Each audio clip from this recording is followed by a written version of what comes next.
Or I'll do 10.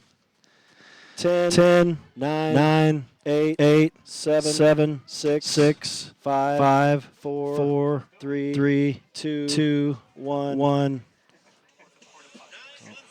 9 months ago, the San Juan High School football team beat Beaver for the second straight year to claim back-to-back 2A Utah State championships for the second time in school history. This year, the Broncos return almost every player from last season, along with some talented and hungry newcomers. As the 2023 season kicks off this Friday, San Juan is favored to win it all again. If they can accomplish the feat, it would be the first time any Utah team in the modern 2A classification has won 3 straight football titles. The Broncos are confident and committed to leave a legacy that can never be denied. Red Rock 92 Radio recently visited with 7th year and 2-time state champion head coach of the San Juan Broncos, Barkley Christensen. Here's what he has to say as we get ready to kick off the 2023 high school football season. Well, Coach, awesome to talk with you again. I feel like we just left this field not too long ago. I feel like we're picking up exactly where we left off. Literally for you guys, because the team doesn't change much, I'm assuming it is a lot like picking up just right where you left off. Yeah, and that's a luxury for us, but at the same time, it still is a different team. You know, those kids are a year older now. There are some positions that we are replacing. So, I mean, it is nice because it is a lot of the same kids, but at the same time, it's still a completely different team.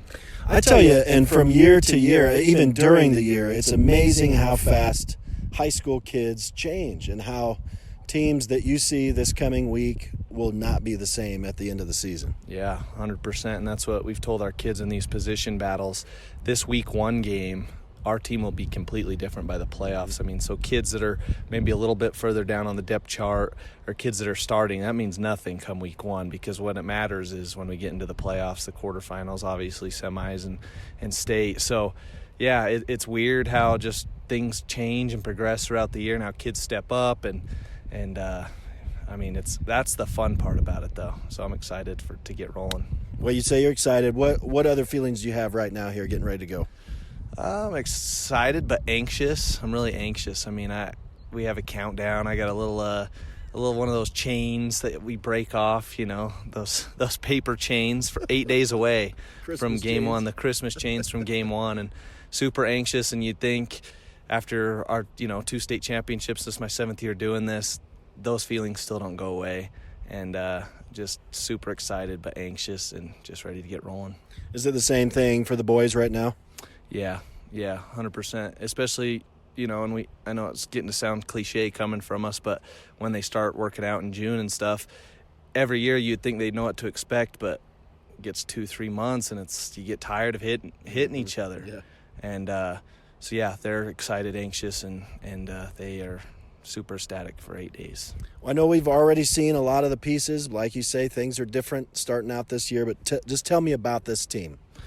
Yeah, so I think this team, they're coming in with a lot of experience, which we didn't have last year, which brings a lot more confidence.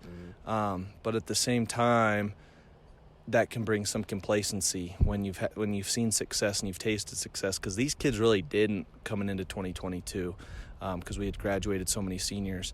So that's one thing we're really trying to preach is you can't settle. I mean, it'd be so easy to settle and just to coast by. But I won't say this team is doing that, but that's the battle that we are fighting, if any. This team's fun. They can run and pass just like they could last year. We got younger receivers. I mean, they're older, they're seniors, but not as much of experience outside of Anthony Doan. But they can play on the perimeter. The defense has changed a little bit. We've got a little bit more speed out on the field, so that's going to be fun to watch. We're open to pressure quarterbacks a little bit more than we were able to last year. DB play, we're a little bit young, but those guys are stepping up as well. So I think you're going to see a lot faster defense, a little bit of change in scheme, and then offensively, same scheme. And then you got Parker, Zach. O-linemen are all pretty much the same. We'll have one replacement, but you'll see a lot of the same offense, which we're not going to change that when we're averaging 49 points a game. Well, with him with more experience this year, are you throwing anything more at him, adding anything, or is it really what we're going with the bread and butter that we saw last year? See, that's the challenge for me as a coach, because I want to add and add and add, but as a head coach and offensive coordinator, my philosophy that I always stick to is the old Bruce Lee quote. And it's, I fear not the man who has practiced 1,000 kicks one time. I fear the man that has practiced one kick 1,000 times. Mm-hmm. So, I mean, it's fun to add because they're capable of it, but we want to be really good at what we're really good at. And the more and more you add, even as talented and capable as they are, they still lose that bread and butter talent, and we don't want to stretch them thin. So I have to remind myself of that constantly. I got that quote taped up on my mirror before I come to practice. We got to be who we are and be good at it. Yeah, and really what you guys are starts all year long. It starts right after the last day last year. It starts in the weight room. It starts on the practice field. You know, it's all the hard hours. We've talked about this now for several years. You know, it's nothing changes with you guys. You can teams, I guess coaches can throw whatever they want out of their playbook, trick plays, et cetera, but it all really comes down, local Tim was talking with you guys about this. It comes down to that line play. It comes down to winning the battles in the trenches, and you guys have always been good at that. Yeah, and we have really talented linemen and a really good offensive line coach that has established that, and our kids all understand that. We're only going to go as far as the line, so we try to keep it simple for them, and they're really good at what they do. Well, what do you expect as far as how your region stacks up? Kind of a fun new region. You're obviously going to get a region rematch with a team that took you to the wire last year in the semifinals, of course, Emory. That'll be fun. You never really know much about Layton Christian. So much changes with them from year to year, defending champs in the 1A ranks. Yeah, that first game with Layton Christian, the little bit we do know is they've got a couple transfers in from bigger schools. That can play, always. That can play. I don't think they have as many kids coming from the islands and around the world, but they have talent. And, again, we're the guinea pigs because everybody else will be able to see what they have on film after week 2. We're just kind of guessing based off of some camp film we've got. So, and then, our region will be fun. Some similar teams like Moab and Salsevier, Delta, but then there's some fun ones like Emory, and we get to go against the spread, and that's going to be a fun team to play. Well, we knew it last year, and you definitely know it this year. The target is clearly on you guys' backs. I've heard about the legacy hashtag going on. How do you avoid, I guess, for lack of a better word, jinxing yourself? How do you maintain that humility and that down-to-earth attitude as you approach the year?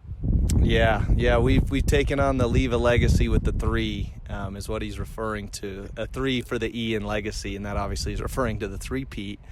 We've had, we wear that on our shirts when we go to 7-on-7s, and some coaches have made comment of that. That's pretty bold, and that's, as a coach, it is what it is. I have my own philosophy of things, but it is key. You got to let kids be kids, and if that's their confidence level, that's their confidence level. You do need to maintain, I always tell them, be this close to cocky. Be as close to cocky as you can. I mean, don't cross that line, but you got to be confident, and if you don't have a vision, what are you doing, and there's no sense of hiding it. I mean, it's out there, and you don't do it, then, burn the shirts, and we couldn't back it up, but we fully plan on doing it. Well, so how do you approach, I guess, this first game? Do you know exactly how to approach it against Layton Christian? What exactly are you looking to do against them? Yeah, I mean, they've had the same coach for a couple years now, so, I mean, all of the film that we have on them, coaches are creatures of habit, myself included, and so we know what they'll be doing, but it's just going to be their personnel, and we do have film on them. We've seen some different things on them. We have a good idea of what to expect when we play them, but week one's always week one. You never know for sure, so we're just coming into it like every other week one, and we're just going to start swinging from the get-go. Nice. Well, I'd be silly to not say that your goal is obviously a 3rd state championship in a row. What other goals do you have for this team this season? Yeah, like I said, like I made mention to, it all starts at the top. Our vision is a 3rd state championship, but obviously breaking that down into steps. The kids have set individual goals for what they want the offense to do every single game, how many yards they want for the season and things, same with the defense. But at the end of the day, the main goal, which will break down game by game, is is compete every single game that we play. And it starts out in practice. These have been the most competitive practices I've ever been a part of. Luckily, we haven't had too many injuries coming from them, but it's getting we're already playing games, I mean, every week. And we have with 90 kids. Our scout team, our scout offense and defense, I mean, they bring it because they're trying to earn positions too. And it's fun. It's competitive, but it's fun. Have you had any players surprise you, maybe step up where you didn't expect? Yeah, on the offensive line, that one guard position, Cooper Palmer, who's a junior, Easton Langston, a senior, and then a sophomore, Cash Palmer. Those three have they've all three impressed me. And we thought we had a clear-cut winner, and then as you keep doing more practices, more guys keep stepping up. Our young receivers, I mean, and this, I'm going outside the realm of obviously your Parkers, Zacks, Taylors, Tags. The newcomers, Brigham Nilsson as a wide receiver has looked really good. Tyler Pearson at a slot wide receiver. And then I might have made mention Keaton Ivins. He's coming back as well. But he's looked really good this camp. Javen Montella is a kid that I think you'll be calling his name a lot. He had a great summer. He's earned a position. He's going to play a lot of receiver this year, and he was one that I didn't know going into the summer. Defensively, Branton Bethea, he'll be a junior safety, another one that's just had a really good summer, led our team in interceptions all 7-on-7, so he's kind of earned a spot there. Brody Bilbo at a corner, another junior. So those are all just kind of brand new names you may have never heard or called. So, yeah, I'm expecting you're calling them a lot, and I'm hoping you'll call them a lot. Well, there's always a lot of turnover in high school ball. It's rare to have a team that largely returns back like you guys this year. And you talk about building that legacy, you talk about your program being built, and I've heard you say it, it's the winning builds the excitement, and you get folks, I hear you talking about 90 kids out. That's exciting. It's exciting to have that kind of depth. Yeah, and I love it because I'm just super passionate about the sport of football. I advocate for it, and I keep thinking, football's super under attack. I've even heard of states around the country dropping football, not states, but school districts in certain states dropping football altogether. And it's sad because you can see the life lessons these kids learn from it, and you can see the community involvement that it brings and the closeness of the community in the high school. And it's a game to some, but I mean to a lot of me and some of these kids, it's a lot more than that. It's helped a lot and saved a lot of kids through tough things, and it's helped build them into men. And so yeah, I would want that's 1/4 of our school playing football, and that's awesome because that's the goal. It's not just about the star players on the field either. It's about learning these life lessons every single day and building them into men, and hopefully they can take that post high school. Yeah, we'll listen to the boys talk during media day with Centricom, just talking about the feeling of how the community comes out and supports it and how it's a community event and everything like that. I mean, that's huge. That's huge for you guys. And I guess, this year it's a little bit minimized with the schedule, only 3 home games. Talk a little bit about that schedule. Yeah, and it's tough. I mean, and again, you can say this sounds arrogant or whatever, but I'm the one that makes the schedule, and nobody will come here. And the excuse is geography, but when we went 4-7, I had no problem building a 5 home game schedule. No problem at all. People wanted to play us. People would reach out to me. Not one team reached out to me. I had to reach out to everyone else. Our preseason schedule outside of Bayfield, Colorado, are 4 private schools, and teams don't want to play private schools either, so there's kind of a common denominator here. We have to match up with the teams that nobody else wants to play as well, and then the region schedule is what it is. So it was really hard. I've never had this kind of a challenge building a schedule. The state of Utah didn't do us any favors by putting 5 teams in our region, so they left us open week 10, and it's not easy to fill that week because 1A, 2A, and 3A are all in region that week, same with 4A. So it's hard to get teams to come here, but especially when you're seeing success. But they all have promised to come here the next year, so we should have 6 to 7 home games next season. Well, I wrote a little bit about it, put a little blurb in there about the Activities Association. Maybe they read it. I don't know. I think maybe they need to step in, not allow that type of stuff. But it'll still be a fun season. It's going to be exciting. Obviously, it's football, and you've always wanted a challenge. So yeah, we do, and that's what these kids need. I mean, we saw some really good teams at summer camp. We played Snow Canyon, and their coach talked to us a little bit and just said, this was one of the best games that our kids have ever played in. We hope we challenged you guys, because maybe you might not get that this season. I think we will. We definitely don't want to overlook any teams. Emory shut us up last year. But Yeah, I mean, this will be fun. We get to go enjoy Salt Lake for a month out of the preseason. We're going to be tourists. I'll be up there with you. So, Coach, it's going to be exciting. I don't know if there's anything else you want to say before you get started. No, just thanks to everybody who has supported us, whether, up front, financially, physically, just supporting us coming to games. Shout out to you guys for doing what you guys do and covering us. I have so many people just so thankful for what you guys do that they're able to listen and watch. And so Picture at Palmer as well. So just thank you to everybody that supports us, that big community effort. This wouldn't happen without, the town of Blanding supporting us. Awesome, Coach. Good luck this season. Good luck in this first game. It's going to be fun. It's exciting. Great time of year. Good time to get it started. Appreciate you. Yeah, thank you guys. It's time to kick off the 2023 Utah High School football season. Live from the Spence-Eccles Sports Complex in Ogden, it's Friday Night Lights featuring the two-time defending 2A state champion San Juan Broncos versus the 2022 1A state champion Layton Christian Eagles. Good evening, ladies and gentlemen, and welcome live to the Spence-Eccles Sports Complex in Ogden. We do welcome you in as we get ready to begin this 2023 high school football season.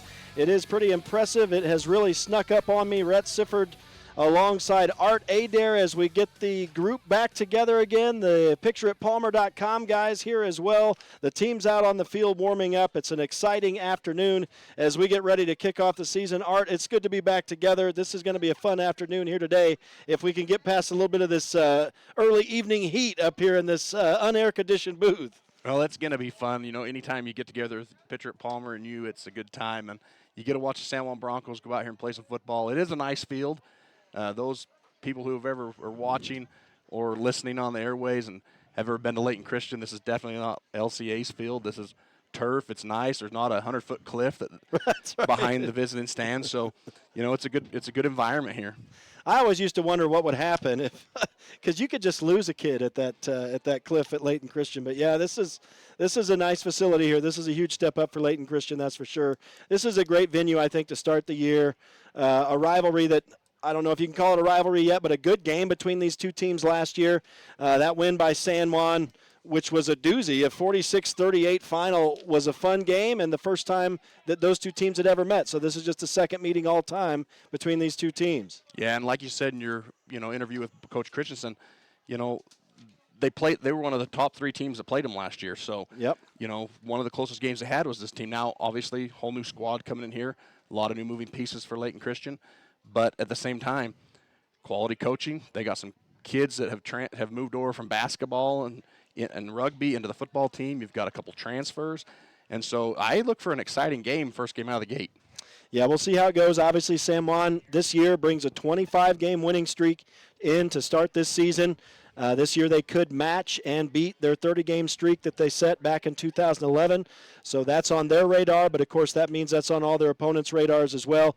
Everybody wants to come in and have a chance to stop that winning streak and also stop San Juan from doing something that's never been done in the modern alignment of 2A football, and that's win 3 straight state championships. Yeah, and that's where the pressure is right there, just having that. Coach Christensen talked about it with the shirts they have, respect or legacy, and the 3 on there. It's in the back of their mind. It's there. They want to accomplish it. But at the same time, that does put a big target on your back because there's teams that necessarily don't care if they, get the state championship or not. But if they beat the San Juan Broncos, their season's been made. So, well, you look at this team last year, and, of course, Barkley Christensen, the head coach, entering his 7th season.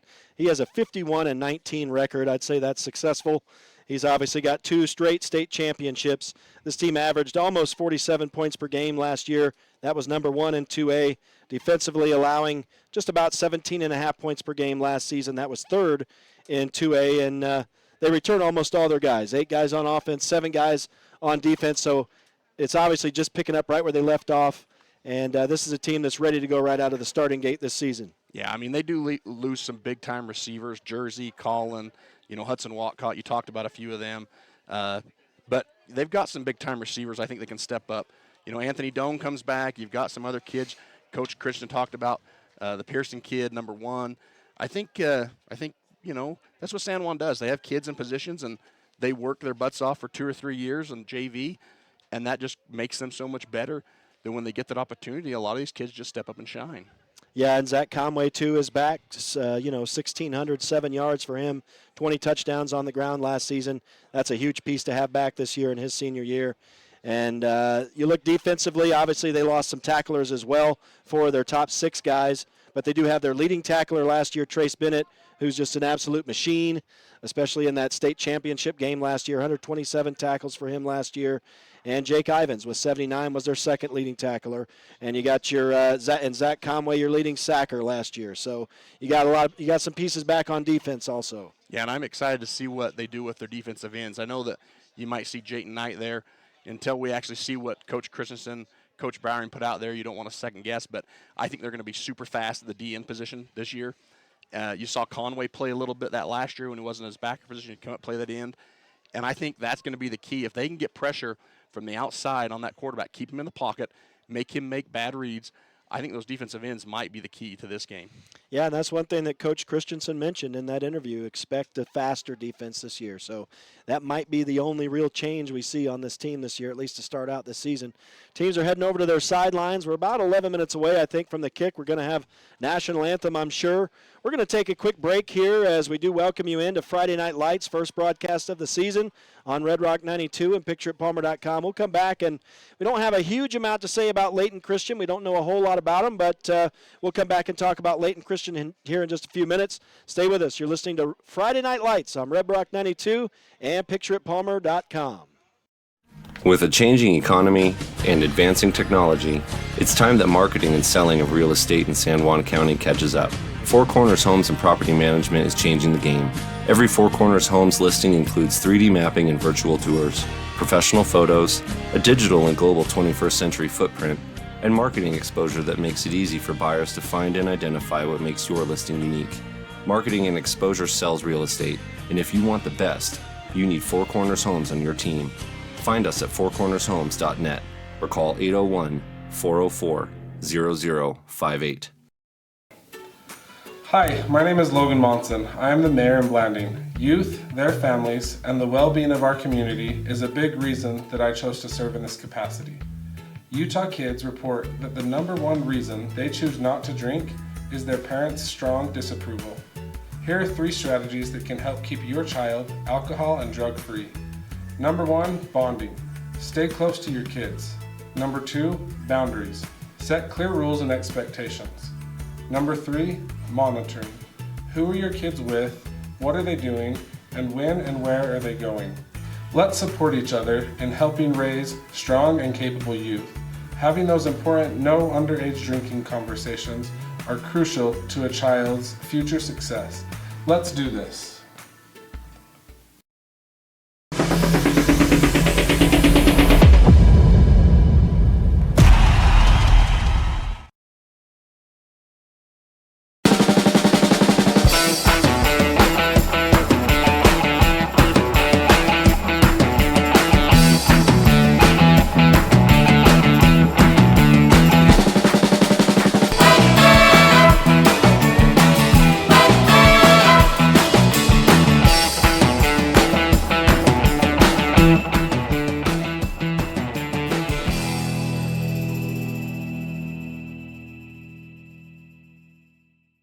and 9 months ago, PictureItPalmer.com. the San Juan Red High Sippard School welcoming you in football as we team open the beat season Beaver with for the San Juan second Broncos straight tonight year to taking on the claim Layton Christian back-to-back Eagles. 2A Art Utah Adair State alongside my championships trusty for the second sidekick and time color in man. school history. It's fun to get This the year, party the back Broncos together. Art, we're going to take a almost look every at player from Layton last Christian season, here as along we with some started off. This is a talented team and that over the years, as you and I both know, me, you coaching and working with the Monticello Buckaroos and me broadcasting a lot of their games, we've been with Layton Christian since the start.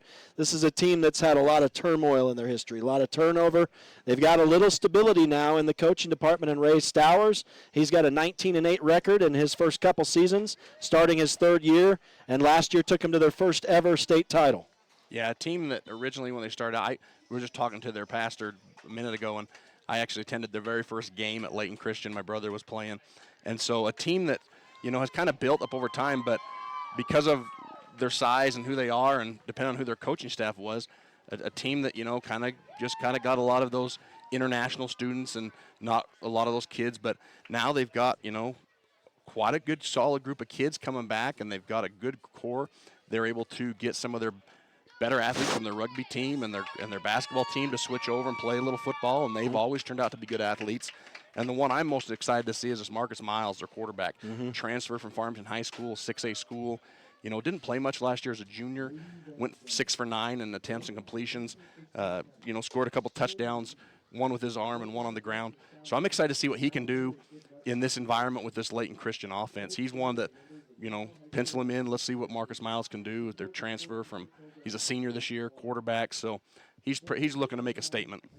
Yeah, you've done a little study, so that actually makes us sound intelligent. Just looking at this team from their 1A championship last year, they're not returning any starters on offense and just 3 on defense. But like you say, somebody like Miles comes in that's really going to possibly give them a real bump and make this maybe a fun game here this afternoon and evening. So looks like we've got a little prayer going on right now, so we'll take a moment. I think we'll take a break here, folks, and we'll be back out for the opening kickoff in just a moment. Stay with us. It is Friday Night Lights on Red Rock 92 and pictureitpalmer.com.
Back live to the Spence Eccles Sports Complex in Ogden, Utah, as we get set to kick off now the 2023 high school football season. The San Juan Broncos visiting the Layton Christian Eagles. This will be the field the Eagles play on all season long, we received word, and so this is a beautiful facility with sport turf out there. We're going to have no problem seeing the yardage markers here this afternoon and evening. And the shadow's getting a little bit longer. It was pretty sunny in here. It's a double booth. It serves both fields here. You've got a football field on the east side of the booth and a soccer field on the west side, and the windows go through both sides, so you could announce to either field. And so we had sun blazing in on our backs. And so we were able to get a blanket up, and that, I think, Art, is going to revolutionize our afternoon here. It was 96 degrees in this booth when we first got here, so that'll help us out a little bit. Well, anytime a fat guy sweats, it's not good. So it's, kudos to pitcher at Palmer for getting that blanket hung up. It's okay if skinny people sweat, right? But not well, I don't want to make my own butter or nothing up here, but, Oh, man, that's good stuff. I do got to say, is it your anniversary today? No. When's your anniversary? I don't think. Please don't scare me. No, my anniversary's in June. Okay, so. I thought I saw something on Facebook you shared today. No, it wasn't me. All right. I'm hardly on Facebook anymore, so, Well, happy belated anniversary. Well, thank you very much. That's right. It was a little bit earlier. Here's something fun about the football this year. We always get, or not always, but every now and then there's some rule changes, and this year holding is going to be a little bit different. It's no longer a spot foul, so you're not going to get weird 37-yard penalties. It's going to always be from the previous spot where the play started, 10 yards. So that'll make it a little more simple on people who employ Ball State math like myself. That'll help out, I think. So. Good rule change, in my opinion. Yeah, I think that'll be a little bit more simple, a little bit better. So the two teams shaking hands at midfield. The coin toss has been decided. I didn't see what happened. Maybe, I don't know if you caught sight, Art, of. We'll find out here in just a minute, I'm sure. I know San Juan likes to get the football to start games, so we'll see if that's the case. Or it looks like Layton Christian is bringing the ball out, so they are going to be kicking, and San Juan's going to be receiving. And Layton Christian has a handful of seniors on this team that didn't play last year, like we talked about earlier a little bit. But a lot of them basketball players, a lot of them rugby players. A lot of these, there's 4 or 5 kids out here that play rugby in club and in Utah here, and they're some of the top-ranked rugby players in the state. So look for them, and they're first-year football players. So look for them to be a little amped and put a little hit on somebody. Well, this could be fun. My mantra, or at least what I've been stating here, really this season, it comes down to, can San Juan take care of business? Can they not look past their opponents? And typically they've had success doing that, and I think they've been able to maintain their humility and their level-headedness about approaching each game. They almost got a scare last year against Emory and hung tough and got out of it, but I think maybe that was a good lesson for them that they carry on into this year, and we'll see how they start this year. My guess is they're going to start. I know they're pumped and ready to go. Probably got some butterflies flying out there as we get set for this opening kick. And we'll see if they can settle in. We're going to get a chance to see the San Juan offense for the first time tonight. Still awaiting the referee signal here for the kick. Waiting for the clock. Okay, so figuring out yeah, it's interesting. This is the first time these guys have come up here to use this clock. So I know the guy who's running it was in here saying he needed a training session. So I think that's what's going on. We're set to go. It's going to be number 2 to kick it away. Timmy Olabisi for Layton Christian, and you talk about rugby, that is a bomb. That's going to go out the back of the end zone, and so the opening play of the 2023 season is going to be a touchback. San Juan's going to start at their own 20-yard line. And that was a boot from Olabisi. We're going to see him as a wide receiver today as well for Layton Christian. So Parker Snyder, the senior quarterback, brings his offense out on the field for the first time this season. And we get set to see what the Broncos can do here on their first possession. He'll work from the shotgun as they spread the field. That's what we've come to get used to with this team. His first pass, I think, was deflected, but it found its way to the intended receiver in a quick 6-yard gain as Parker Snyder connects with Brigham Nielsen, and the Broncos have a 2nd and 4. Yeah, good little play there to start the game. High success rate for your quarterback and receiver. And very quickly to the line of scrimmage, the no huddle for San Juan, and it's to the ground on 2nd down, and across the 30 for a first down is Zach Conway. And now a Layton Christian guy comes up with the football, but they're going to say that Conway was down. That'll be 1st and 10 for the Broncos on a 5-yard pickup. So San Juan moves the chains early. Snyder will fake a handoff on the read to Conway, keep it himself, and push it forward for another 4 yards for San Juan. Right up the middle that time for Parker Snyder as the run-pass option worked for the quarterback. And we're working with an offensive line that's pretty similar to last year. Although one player, I think, is all Coach Christian said was different. So they should be pretty solid there. Snyder looked to throw to his left, goes back to the right, looks like that might have been designed, and he finds Keaton Ivins, and look at the legs as he stretches it out across the 30 to the 20, down to the 15. He's caught up from behind, but a big gain for San Juan all the way down to the Layton Christian 12. Yeah, and Max Montgomery there for the Eagles turned on the Jets and ran him down. Yeah, that was impressive running. I need to figure out how long that pass was. All the way down, and now Snyder fakes a pass to the left, goes into the end zone. San Juan thinks they scored. They do, but we do have a flag on the field. This could be coming back as that flag is in the San Juan backfield. We'll await the call. I got to try to do some math here. I can't figure out how long that pass play was to Keaton Ivins. It was a big one. Let's see. You might have to talk while I do math, Art. Yeah, it looks like this is going to be against San Juan the way the officials are. And I'm going to say maybe a receiver wasn't set or a false start. Yep, that's what we're going to have. We're going to false start on San Juan. And it's by this close official on the sidelines. Or so typically, you're going to see a receiver that's not set or moves a little quick. So negates a touchdown for San Juan. Well, that's the first mistake of the ball game for San Juan. I'm going to call that a 50-yard pass from Snyder to Ivins. And it put San Juan down to the Layton Christian 12, but now back 10 yards on their, well, it looked like they marked a false start, you said. 5-yard penalty. Now it's Zach Conway running it forward across the 10, down inside the 10 to the 6-yard line. So a nice gain for Conway. And so that's another, looks like about 10 yards, and the Broncos now with a 2nd down and short as Conway gets the handoff again, tries to get around the right side, but he's run down and shoved out of bounds. Not much there. If anything, that's going to bring up a 3rd down and about 3. A great edge pursuit there by Layton Christian, too. They did not let Conway get outside, and that's one thing, Layton Christian, you don't want Zach Conway to get going here early. So the Broncos continue to go hurry up here. They're at the line of scrimmage, but now Snyder calls a hard count, and they'll look over to the sideline for the play. So 3rd down and about 3. Broncos going to take their time to try to figure it out here from the Layton Christian 7. Snyder's going to draw his own number, and he's going to push it forward into the end zone. Touchdown, and no flags this time. That's going to be the opening score of the season as Snyder goes in from 7 yards out.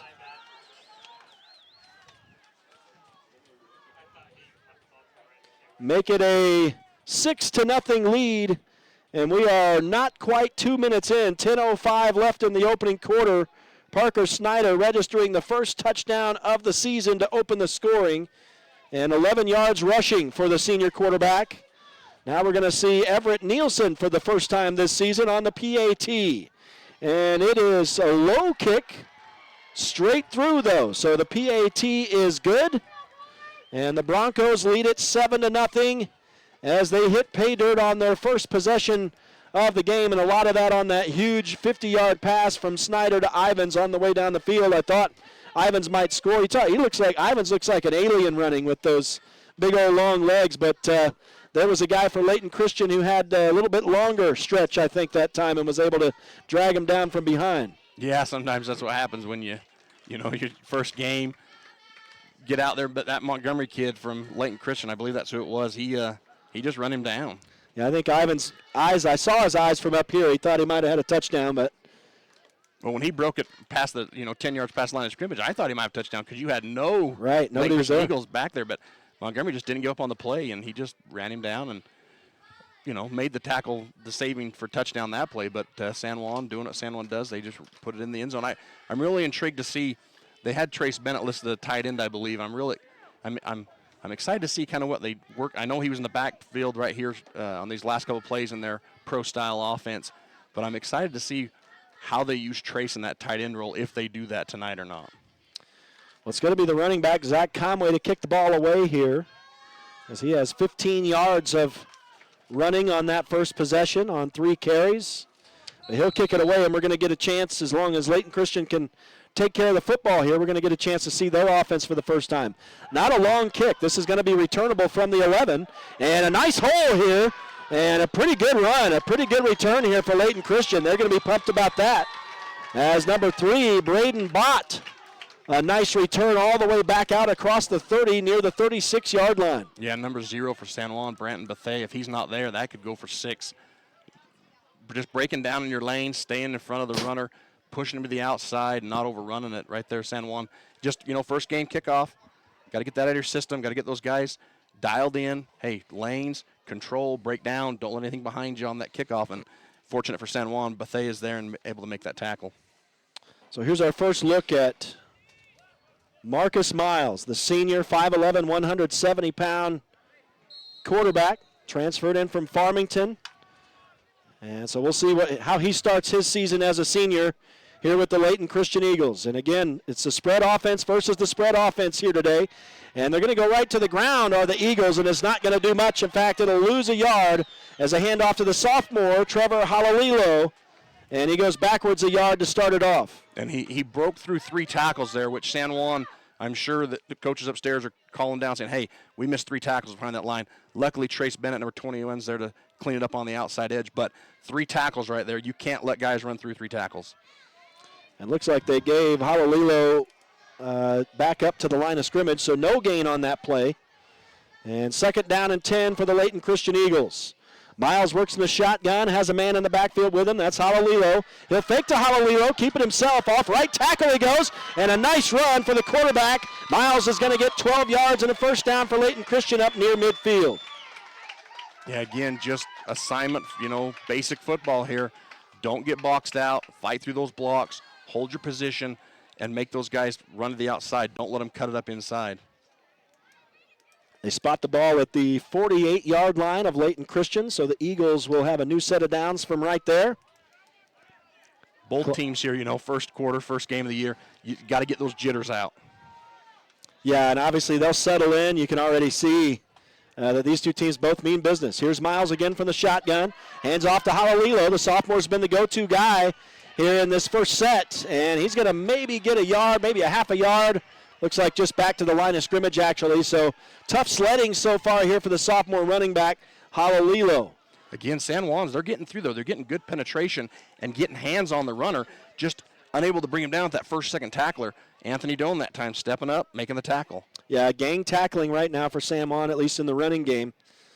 And according to what I heard from the coaching staff here for Layton Christian, it's going to be Halalilo and junior Sonny Talanoa trading places here, or at least swapping with each other at the running back position. But so far, Halalilo's a man here, at least on this first possession for Layton Christian. He'll stay in the backfield with senior quarterback Marcus Miles. And as we're getting set for the second down play from the Layton Christian 48, we get flags. Delay of game. Delay of game on the Eagles. That's one of those mistakes you don't like if you're the head coach, Ray Stowers. Starting his third year with this Eagles team. Took them to a state title, their first in school history last season. You talked about Sonny from Layton Christian's running back. We haven't seen him yet, but he is one of those top-ranked rugby players in the state, so excited to see him get in there and carry the rock. As Layton Christian spreads two guys wide right here, coming out to the line of scrimmage. One guy was trying to get way offside over here. He corrected that. Looks like they've got one split far side. Miles working from the shotgun. Both of these teams will be doing that all game long today. Clock is running, down under 7:40 to go. High snap, but Miles retreats to get it. Showed a lot of poise back there to get a pass away, but that was a timing pattern through the middle, and a nice job by Zach Conway to get a hand on that in the middle linebacker position and knock that away incomplete. Yeah, good defensive set there for San Juan. They dropped back into maybe, looks almost like cover three, just watching it live. They dropped those guys back into those passing lanes and were able to break that up. If Zach does get his hands up, he was sitting in that pocket right there. He could have got a few yards if he'd have made that completion. Yeah, and he did a great job to field that high snap and still get a good throw away, but probably need to maybe give him a chance to look downfield. Man in motion here for Layton Christian on 3rd and long. Miles drops back, had a little time, now the pocket breaks down. He's got a San Juan Bronco right after him. Miles, a great job to throw across his body though. Man wide open in the middle of the field, and he's going to the 10, 5, and tries to get the ball inside the pylon. No signal yet. All the Layton Christian folks say touchdown. It is a touchdown. Touchdown, Layton Christian. What a play by Marcus Miles, who was flushed out, threw against his body about 30 yards downfield for the touchdown. And with an extra point here, we'll be all tied up, and we may be in store for a fun game like we thought here tonight, Art. Yeah, and just, he's just making something happen with his legs there. He gets out of the pocket. He breaks down the defense.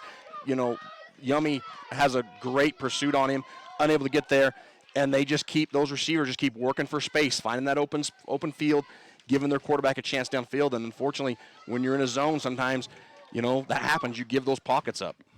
First completion for Marcus Miles is a touchdown on his second try. 60-yarder to Elijah Ellis, the senior receiver. And now the PAT here for Layton Christian, and that one's a good one too. And I guess, Art, with the rugby guys, you're not going to have any problem there. That ball went over the net that's supposed to catch those kicks, out onto the street, and we got ourselves a tie ball game.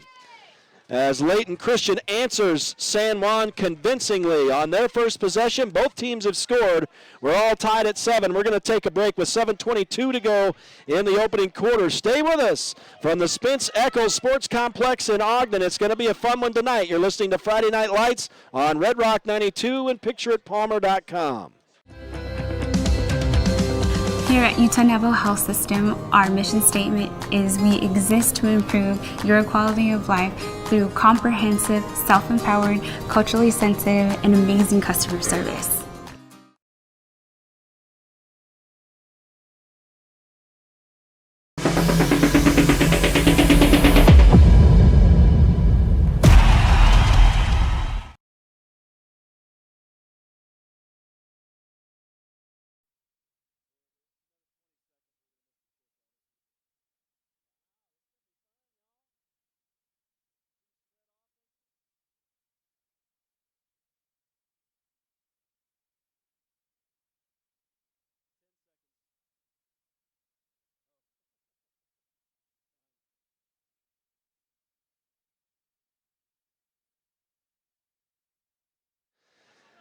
Back live to the Spence Eccles Sports Complex in Ogden as we are underway in the first game of this 2023 high school football season. Welcome to Friday Night Lights on Red Rock 92 and PictureItPalmer.com. Rhett Sifford and Art Adair with you.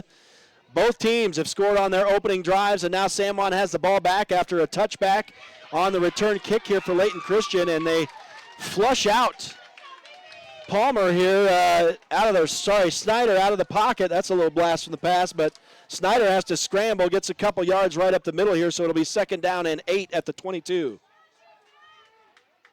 As he's got 13 yards rushing here in the early stages. Little play action, that run pass option. He's going to keep it himself again, and a good job to get some positive yardage out across the 30. Enough for a 1st down for San Juan if there are no flags. It looks like there are not, so they'll spot it out across the 30 to the 31, and that was a 10-yard run for Snyder. So all Snyder here right now offensively. He's going to throw it to the right side and the flat, and it's complete to the man out of the backfield, Zach Conway. He's flushed out of bounds, but we do have some laundry on the field. And so and that's going to be something on Layton Christian. Do you recognize that signal? It looks like it's a personal foul. He went low on the knees, probably on the quarterback. So they're going to give him. So that will be a personal foul, I think, won't it? We'll see. It looks like the initial signal was that it was a low block, a low hit.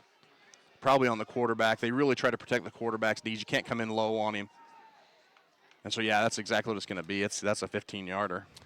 So personal foul on Layton Christian, and that has been one of the things that they've had trouble with over the years is these type of middle things, although this is the thing, as long as you can advance past this, that'll be no problem. But that obviously gives San Juan some good field position out at midfield.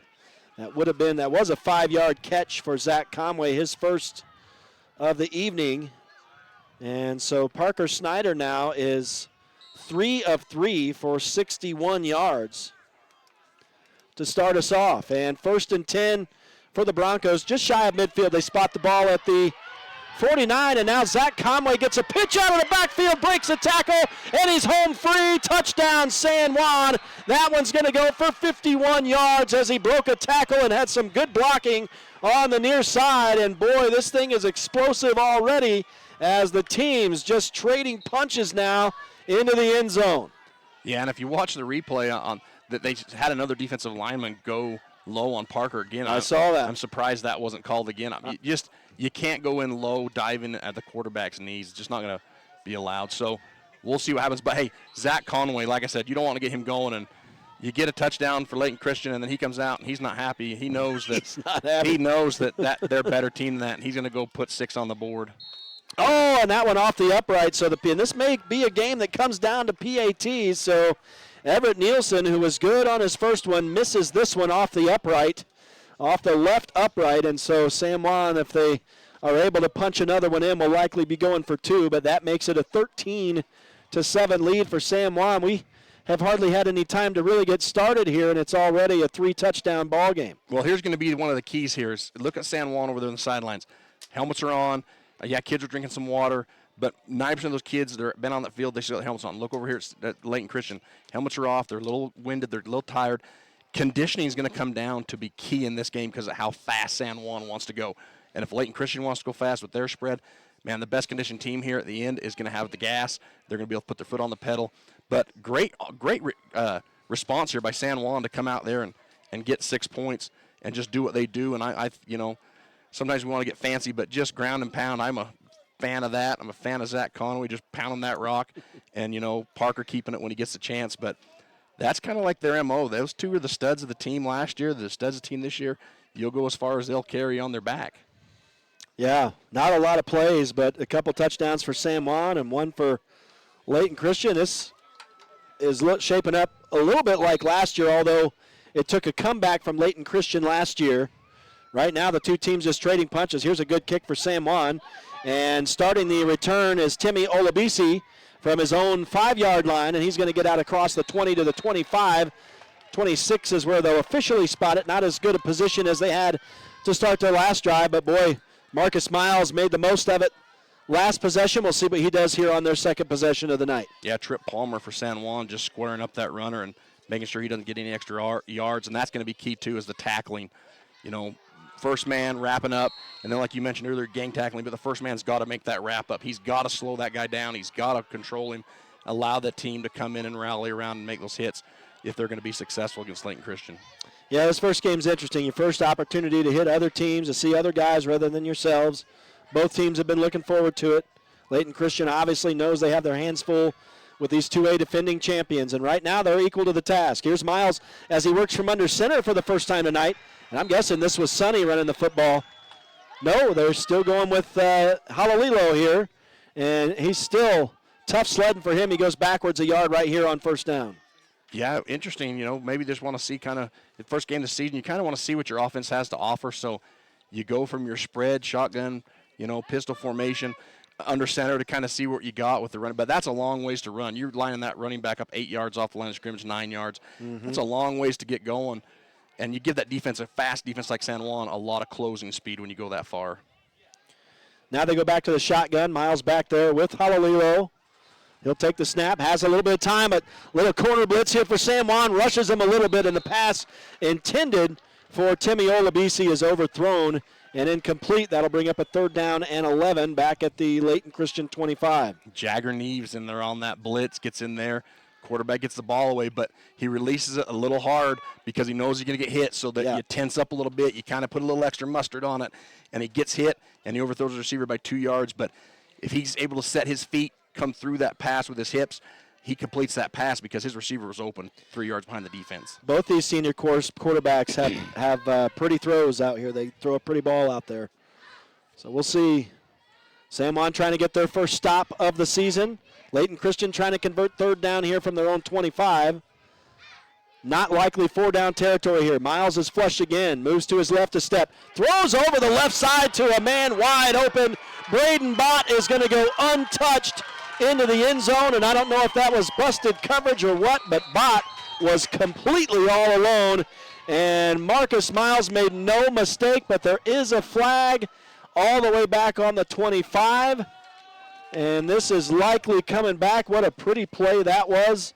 If you're Layton Christian, that is tough to take, and if so, that's 2 big mistakes for Layton Christian here in this first quarter. Wow, is that a false start? It is, and I wonder if it's... How did they not whistle that down? I don't know, but I'm wondering if the far sideline official threw that, so either he's looking at those linemen or that receiver got a jump on that start. But like I said earlier, that's one of the things you deal with a zone defense. And you got to make sure those guys, your deep zones, whether you're cover 1, a cover 2, cover 3, whatever you're running, that those deep zone guys, that they drop back deep in those zones so those guys don't get behind them. And right there you saw what can happen if you don't drop deep enough and you got your eyes in the backfield watching the quarterback and not your zone. Yeah, that is twice now that Layton Christian has gotten a guy in the end zone on a passing play who was nearly uncovered. But this one comes back on a big penalty against Layton Christian. So Miles will have to try again. He's all the way back at his own 10 now, scrambling. And now he's got some blockers as he reverses field. Still trying to get away, and he's in real trouble. What a move to get away from a defender. Now he throws across the field into traffic. That is going to be pass interference on San Juan. And so there's a good chance this is going to give Layton Christian a new set of downs out here near the 35. Yeah, and just Miles doing work with his legs, keeping the pass routes open, and his receivers working downfield, trying to get open, working back to their quarterback. I don't know what number it was over here on the far side of the field, but he was wide open. Luckily enough, San Juan had enough pressure on Miles. He was back there trying to survive. Exactly. Yeah. So, But you got to be careful if you're San Juan, and unfortunately you get a little, little antsy, get there before the ball does. That's what happens. What a scramble for Miles that time, and this kid's throwing across his body like a champ here so far tonight. Yeah, so it doesn't give him a first down, though, so we're going to go – it's going to be fourth down. Fourth down. So we'll replay the down. Yeah, it'd be third down. Yeah, third down again. Third down and 1 at the 35. So Layton Christian, it's taken a couple plays here and a couple of back and forth. A touchdown waved off on a penalty. Now a penalty on the defense here. Puts Layton Christian up to 1 yard away from moving the chains. And we are still playing third down now with just under 5 minutes to go in the opening quarter. San Juan leading this one by a touchdown, 13-7. Here's Layton Christian. I saw some movement over there, but now right through the middle is, I think, Sonny Talamoa, the junior, on his first carry of the night and a big run up near midfield. Looks like it was number 9. Sorry, I guess. Yep. I thought it was 12.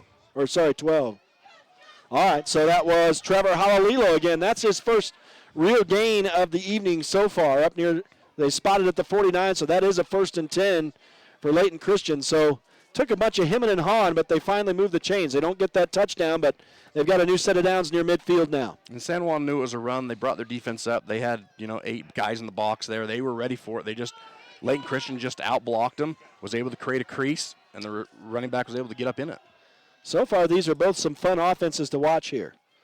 It hasn't been huge on defense, but a false start now is going to be called on Layton Christian as they move before the snap, and they do seem to be not as sharp, I think, on that movement off the ball a little bit early. I've seen a couple times here so far in these last couple plays. But yeah, and that type of penalty right there is to be expected from a team like Layton Christian, who has so many new football players, even the rugby players. You get in those scrums, you don't have to stop and stand still for, you get in there, start pushing and shoving, and then those basketball players. So, I expect, the first couple of games that they're going to have some growing pains with those false starts, and they'll work through it, and they'll get better at it. And if these two teams see each other down the road for some reason, because they're in the same classification now, they'll be a lot sharper.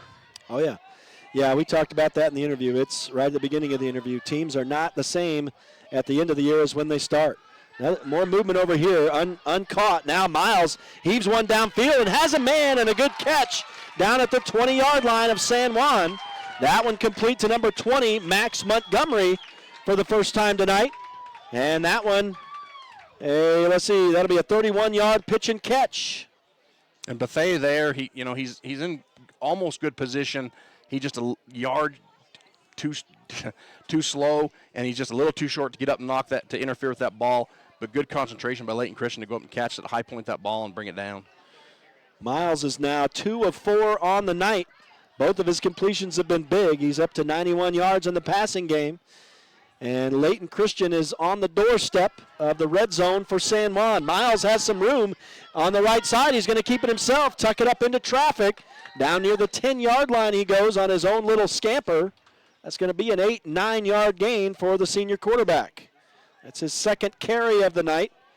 9 yards gives him 21 in the quarter on 2 carries.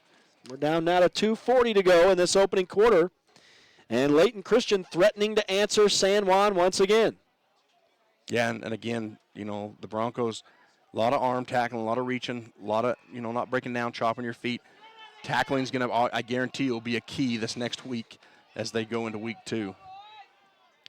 So here's Miles stepping up under center on second down. Looks like they only gave him 8 on that run.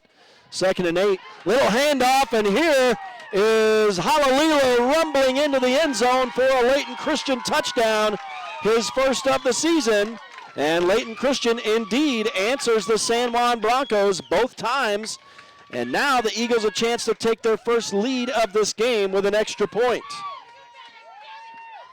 That was a 12-yard touchdown run for sophomore running back Trevor Halalilo, and Layton Christian up to the task here in this opening quarter against the 2A defending champs. As it'll be number 3, Braden Bott, I believe it is, who does the extra point kick. Sorry, number 2. We'll get that name here in a moment. That is Timmy Olabisi. And he is good on the PAT, so Layton Christian takes the lead from San Juan. Makes it a 14-13 ball game here with 2:09 left in the opening quarter. Still a lot of time left in this one, but Art, as a coach, what's going on the sideline over there right now for San Juan? Well, I think right now the defensive staff's just trying to figure out, okay, where are they beating us at? How are they getting around us? What do we need to do? What adjustments do we need to do right now before halftime so this thing doesn't get away from us? And I know that coaching staff over there, they got some great coaches and they're doing that. But basically, you just got to make sure tackling, excuse me, and also no one gets behind you, especially in those scrambles. Mm-hmm. I've been really impressed with this Miles quarterback. If he transferred out of Farmington, I'd like to see their varsity starter up there because he's been so far he's done an exceptional job finding space, get guys open, and then with his legs making some moves. I heard a siren, but I don't know if that's on this field. Here's a fake reverse for San Juan on a return. Is this being returned out of the end zone? You can't do that in high school, can you? It was from the 1, and it's Zach Conway, and he does not, I don't believe, get back to the 20.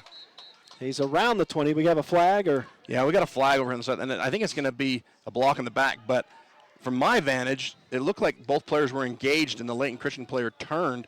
And if you're engaged with the player, and then he turns and your head in his back, but you're engaged, it's going to be a holding. So that wasn't the call, so they got that one right.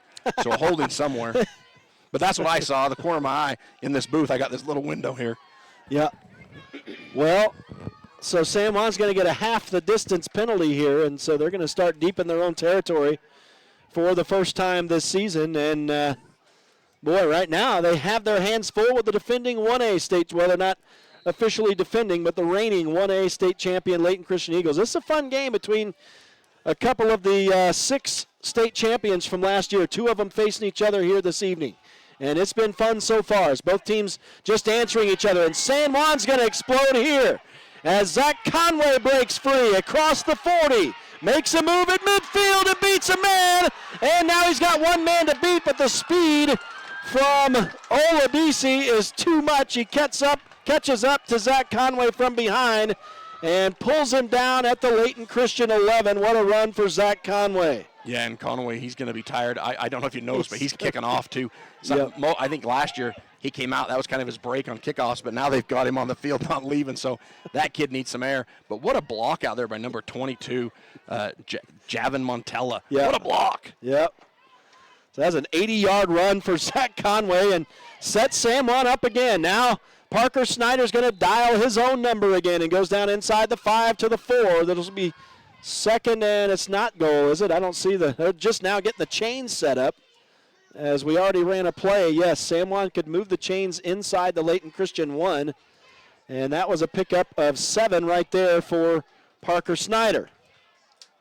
Oh, man, I gotta hit my next button here. It's time to switch colors.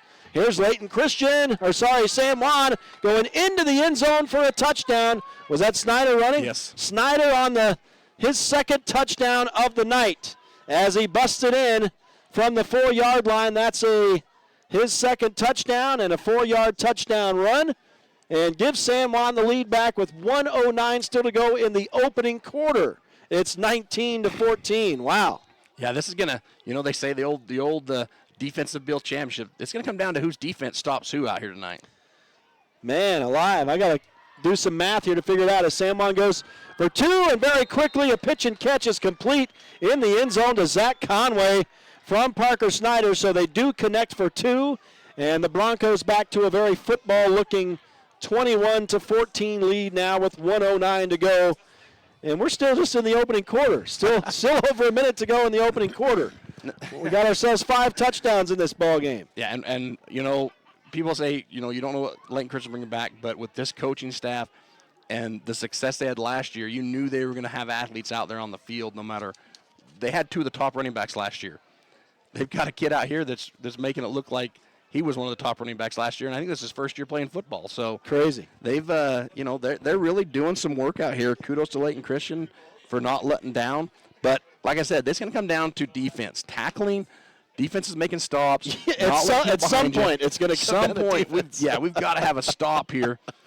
Right now, the offenses are fun to watch, but the defenses are sucking wind. That's kind of like San Juan's mantra. They like to get up by, 24, 30-something points, and then, then if teams start working their way back in the second half, they've got a comfortable lead. Right now, you just it's blow for blow. Right now, the defenses are holding hands with their blockers, watching guys sail by is what's happening right now. Well, we're going to get another kick return. This is our 6th kick return of this opening quarter. And the Broncos are going to swarm Braden Bott on the return and keep him inside his own 20. Now a bit of a dog pile. They're having fun out there, Art. This is football out here now. I don't sense any butterflies anymore. I think it's just a bunch of knockdown, drag out there. I think both teams, both defenses have got stern talkings to by their defensive coaching staff saying, hey, what's going on? We play better than this. Let's get some stops. So I think you'll see a little more hard hitting this as we roll up with just under a minute left in this first, and from the first kickoff to that kickoff, a lot better discipline by the San Juan kickoff team to get down there, close those lanes down, chop those feet, keep the returner in front of you, and not arm tackle. Great gang tackling there. Yeah, and Layton Christian in both of their previous drives here have been able to get guys open in the San Juan secondary. So we'll see if the Bronco defense has fixed that. As Miles has been dissecting him, and the senior quarterback takes a snap in the shotgun. They get a little pressure to him. He's going to scramble out. He's still under pressure. He's going to, I'd say he tucks it up, but he's carrying it like a loaf of bread over there. He gets back to the line of scrimmage. Should be about a 2nd down and 10. As this kid is scrambling all over the place, still looking downfield to throw. Yeah, good closure there by Jayton Knight, number 7. Able to get out there and corral the quarterback, where on previous possessions he's been able to elude those guys, but Jayton just doing a good job keeping in front, and then using that sideline as that 12th man, pushing him to the sidelines, making him react to it, and then you've got a tackle. So 2nd down, and they do spot him a yard shy of the original line of scrimmage, so maybe -1 yard on that play, and he's back down to 20 yards on 3 carries now. But Miles has done most of his damage through the air, 91 yards on 2 completions. He's going to hand the ball off once again to Halalilo, and Halalilo's going to try to get the outside, gets a block. One man breaks a block, but boy, Halalilo has got the fight over here, and he battles ahead after first touch, another 7 yards, and moves the chains for Layton Christian down to the 35. Yeah, and again, broken record here, but missed tackles, missed opportunities to stop that run. It can't be your 4th, 5th, 6th guy that's making the tackle. Your 1st, 2nd guy have got to be there. They've got to be able to secure that tackle if you want to have success. Yeah, it took 4 carries before Halalilo started to get some positive yardage, but since then he's got a 15, 12, and a 17-yard carry on his last 3 touches. 43 yards for him on 6 carries now, and the touchdown. We're down to the final play of the first quarter if they snap the ball here before the siren goes, and they will. Miles will hand off again to Halalilo, and he breaks a tackle again in the backfield, breaks another tackle, and broke a 3rd tackle before he was swarmed by the San Juan defense on the far side. And on the final play of the opening quarter, it's a 12-yard gain for Trevor Halalilo, the sophomore. And Layton Christian will have a new set of downs when we move into the 2nd quarter. Yeah, and speaking from experience as a defensive coordinator, I know the feeling Coach Byron's over there. Every time you miss a tackle, you just want to pull your hair out. Lucky for him, he don't have any hair, so he's good in that. But that's just one of those things as a coach, you're over there, oh, come on, break down. These are the fundamentals we worked on all summer, last year. We've worked on these tackling, your form tackles, your breakdown, square up. And it just, as a coach, you want so bad to make that tackle, and to see him run through 1, 2, 3 tackles, it just eats you up inside. So I guarantee he's over there trying to motivate. Hey, you're not tired. It's not hot. This is football. This is why we're the 2-time defending state champs, because this is what we do. So let's get out there and go to work. All right, after 1 quarter, it's a lot of offense. 21-14 lead for the San Juan Broncos. We'll take another real quick break. We'll be back out here to the Spence Eccles Sports Complex in Ogden. You're listening to Friday Night Lights on Red Rock 92 and pictureitpalmer.com. At Energy Fuels, creating opportunities and participating in the local community is important to us. Thanks to our dedicated employees, we're safely producing critical materials that support cleaner energy sources and a better planet for future generations. Knowing that the youth of today will make great contributions tomorrow, we're proud to sponsor San Juan High School athletics.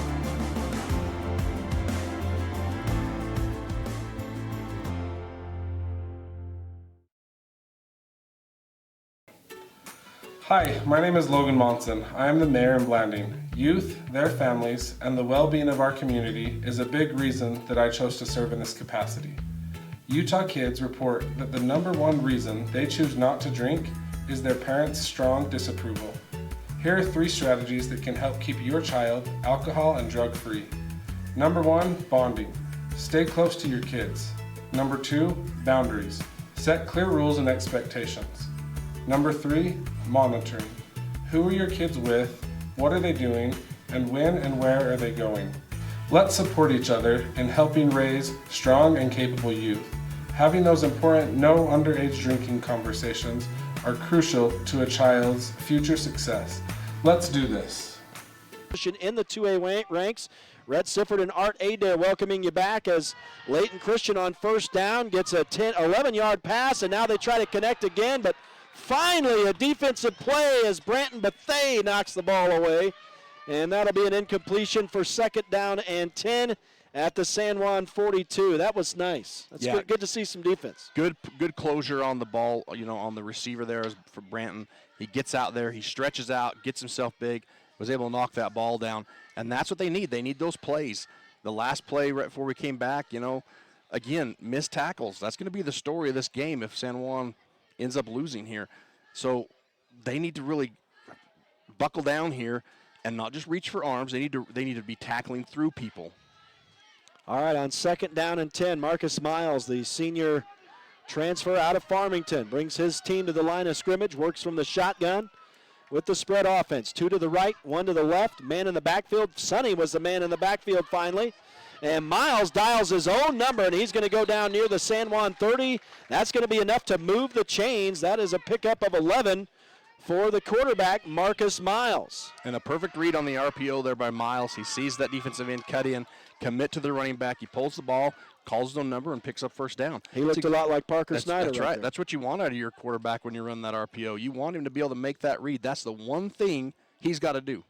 Hold on the ball and take the snap for sure, but he's got to make that read. If he makes the wrong read, that's a 10-yard loss. But he makes the right read, he keeps the ball, and he gets out for a first down. It did not take him very long to generate some speed right there either. So he's a good-looking kid. Yeah, he looks good. Both of these offenses are exciting. As they spread it again, Miles working from the shotgun on another 1st and 10 for Layton Christian. They've shown the ability to move the ball. Off his back foot, Miles hits his man, and it is a touchdown, Layton Christian, as they strike from 29 yards out. Marcus Miles hits Timmy Olabisi for the first time tonight, and they strike to bring it back to within a PAT. It's 21-20, and they could tie it with an Olabisi PAT here. Wow.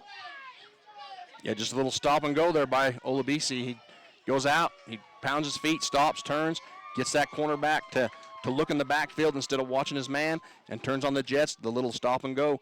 And as a DB, as a safety, you've got, and we're going to have a timeout here, it looks like.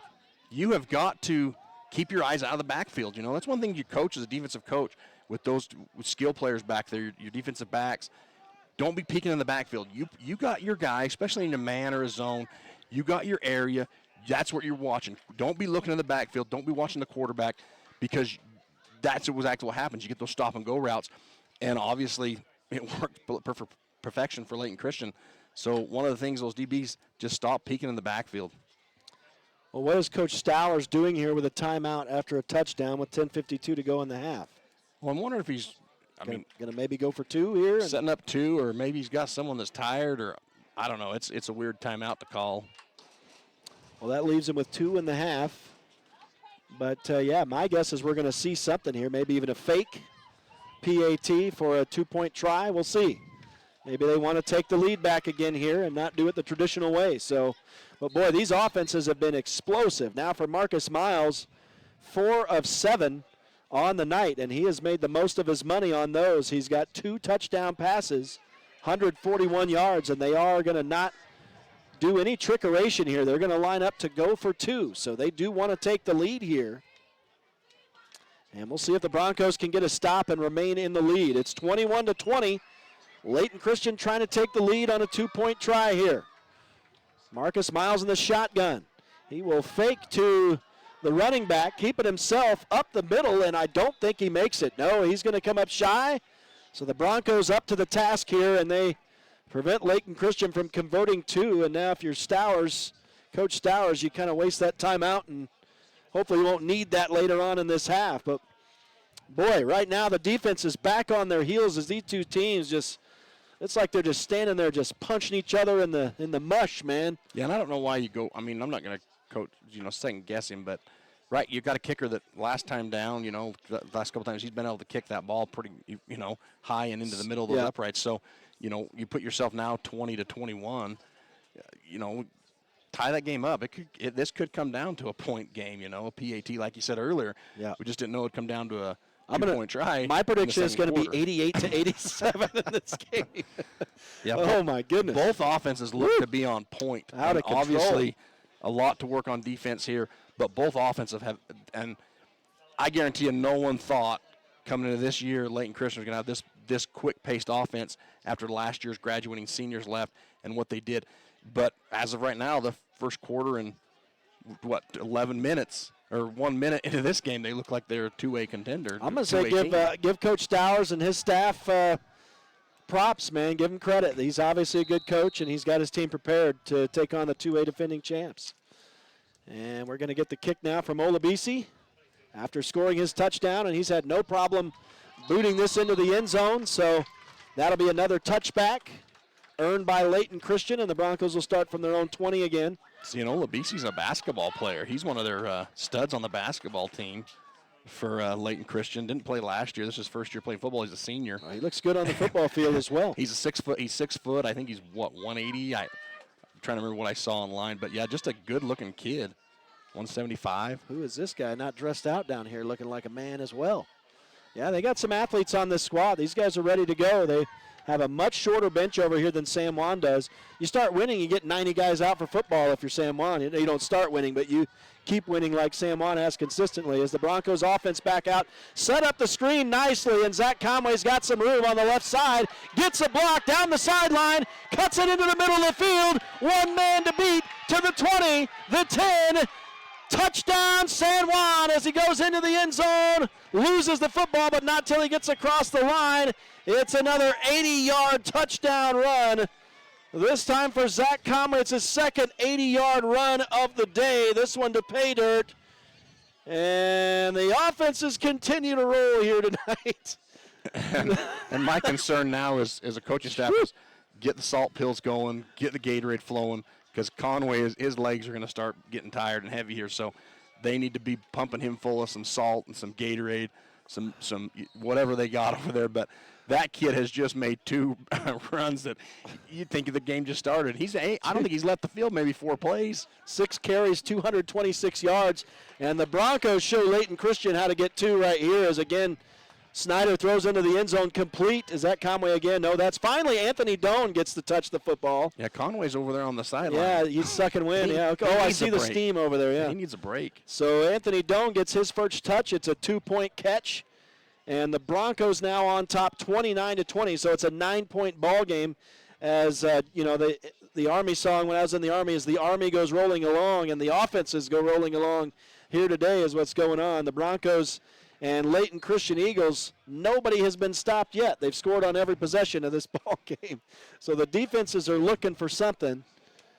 And San Juan will come back out on the field, folks. It is Friday Night Lights, our first game of the season. It's been a fun one so far. If you like offense, it's been fun. It's a 29-20 lead for the San Juan Broncos here. We're brought to you tonight in part by Anderson Oliver Title Insurance Agency, Utah State University Blanding, San Juan Health, Car Shop Auto Body, Colleen Kays, author of The 7 Dynamos of Organizational Power, Red Mechanical, San Juan Building Supply, Flights Gymnastics, Northern Electric, Countywide Realty, Napa Motor Parts, Creative Floors, San Juan School District, Energy Fuels, Palmer Sprinkling, Precision Rehab, Lee Contracting, Desert Rivers Credit Union, Holiday Construction, Quality Auto, and San Juan Pharmacy. We've got a lot more sponsors. Want to say a huge thanks out there to all the folks back home who are sponsoring these broadcasts, making it possible. As Layton Christian going to try to get a good return, but a nice hit in there in the pack right at the 25-yard line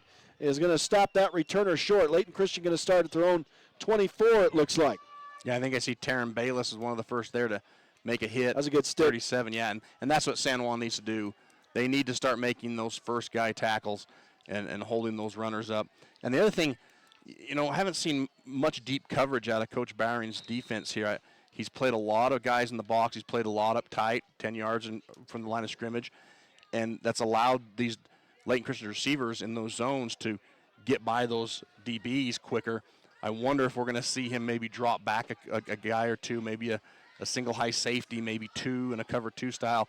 It'll be interesting to see how what he works out here as we go through this second quarter. All right, so Marcus Miles brings the offense back to the line of scrimmage, working from the shotgun. And who's that next to him? I can't tell if it's 9 or 12. Anyway, Miles is going to keep it himself, go off right tackle. He's got to tuck that ball in, and he does kind of stop and start. Makes a couple guys miss, gets to the outside, but San Juan some good pursuit there, hold him to 5 yards. Second down and 5 from his own 30-yard line. Yeah, Jake Ivins and Brody Bilbo over there, able to just slow him down enough so they can both get in there and make tackle.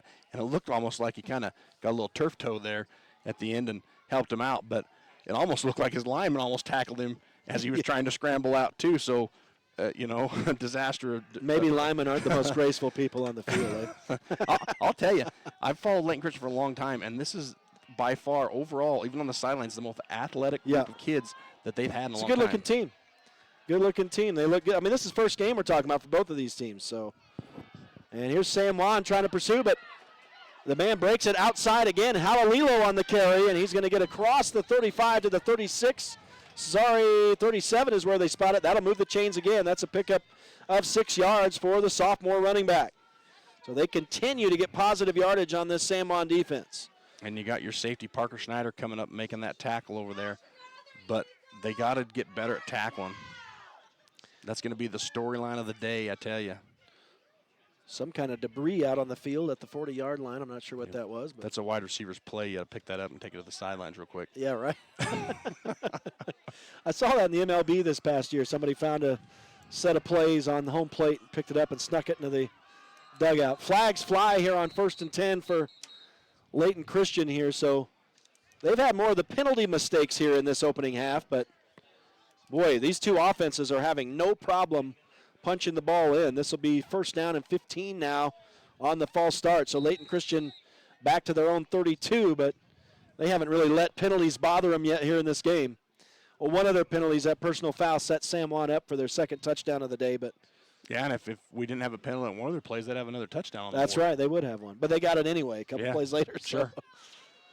Well, Miles brings him to the line of scrimmage again, this time 1st and 15 from their own 32. Clock is running, under 8:30 to go in the opening quarter. I thought it should have stopped after the penalty, right? Am I wrong on that? Or I guess it runs with the spot and the official signal. But now we get, is this encroachment on the defense? Yep.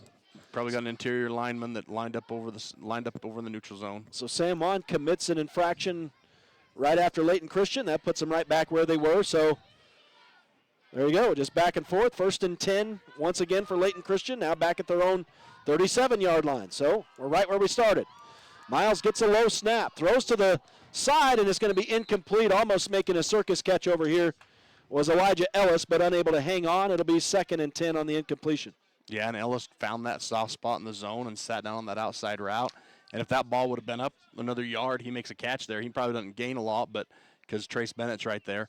But he at least moves the down marker up to a manageable 2nd and 5 maybe. These are some big, stretchy guys for Layton Christian. They just look tall. I'm telling you, there's a lot of basketball players out there. When I was looking through their roster and I was trying to find out where these kids came from, there's 3 or 4 that are on their basketball team that are all 6 foot, 6'1", 6'2" players, 170 pounds. Those are some meaty guys. Athletic. Well, he was the only one, Ellis, that time, who could have even gotten near that ball. So that was well thrown, but just out of the reach of Ellis. Now Miles is pressure, but throws near side, and that was dropped and almost intercepted by Parker Snyder. That would have been the very first stop of the game. It will be an incompletion, and it will bring up a 3rd down and 10. So a big 3rd down for Layton Christian again.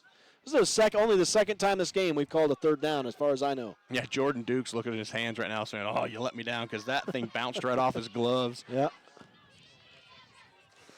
So 3rd down and 10 for Layton Christian. Clock is stopped with 8:07 to go in the opening half. It is a 49-point game so far, 29-20 in favor of the defending 2A state champion San Juan Broncos. I wouldn't be surprised to see a little stop and go here. They've thrown that little out route twice now. We'll see what they draw up. Miles in the shotgun, 2 men wide right, 1 wide left. He has 1 man in the backfield with him. He's going to block for him. Looks like a little hold there, uncalled. And Miles is going to break free down the sideline and move the chains. He'll step out of bounds right near midfield, just shy of midfield at the 48. I mean, that's almost directly in front of us. I feel pretty close to that. That will move the chains. That was a pickup of 12 yards for the quarterback. Yeah, great reaction by Miles just to see that he had decent coverage downfield with the DBs, and he knew he needed to pick up that first down on third, so he just took it upon himself. I mean, he had a lot of room to run there, so not a bad idea. Obviously worked out, but just good vision out of this quarterback. You know, I'm sure that he's seen some big-time games. He didn't play in a lot last year as a junior up there in Farmington, but still, 6A football, that's a fast game up there. That's 48 yards rushing for him now on 6 carries. He's got 141 yards passing.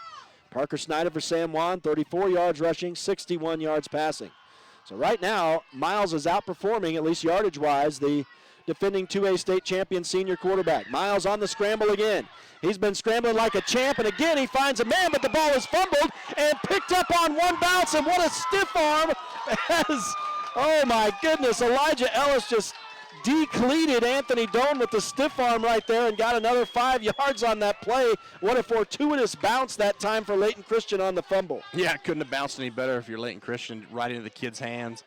A good defense right there by San Juan. Way to punch that ball out.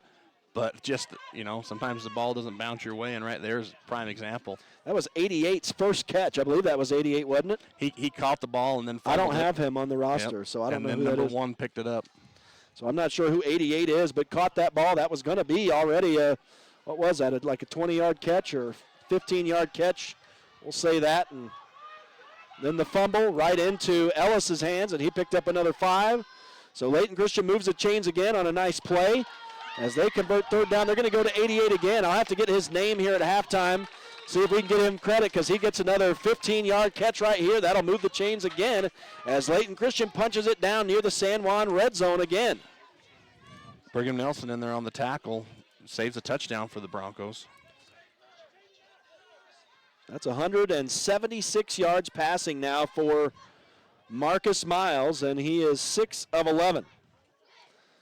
And they're going to take some time in the huddle here as actually Miles comes from the sideline with the play. The clock is running.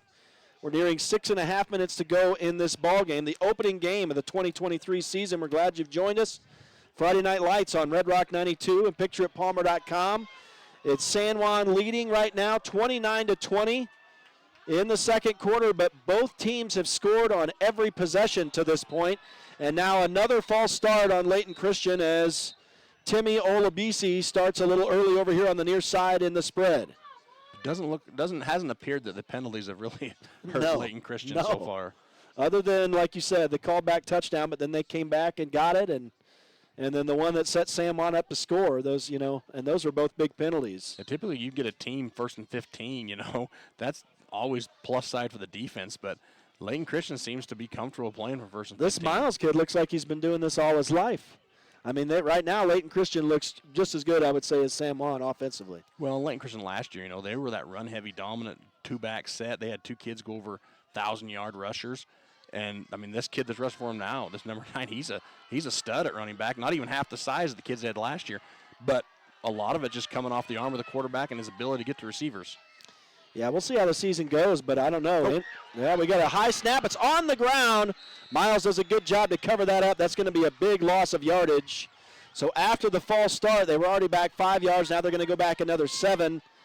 And so that'll hurt Miles' running stats right there. Now, this is a dream scenario right here for San Juan now. Yeah. You know they're looking downfield here. They might dump it off on their little screen pass. They might do a little bubble, a little out route. You got to keep the guys in front of you. You got to be sound here and not let them pick it all back up in one big chunk.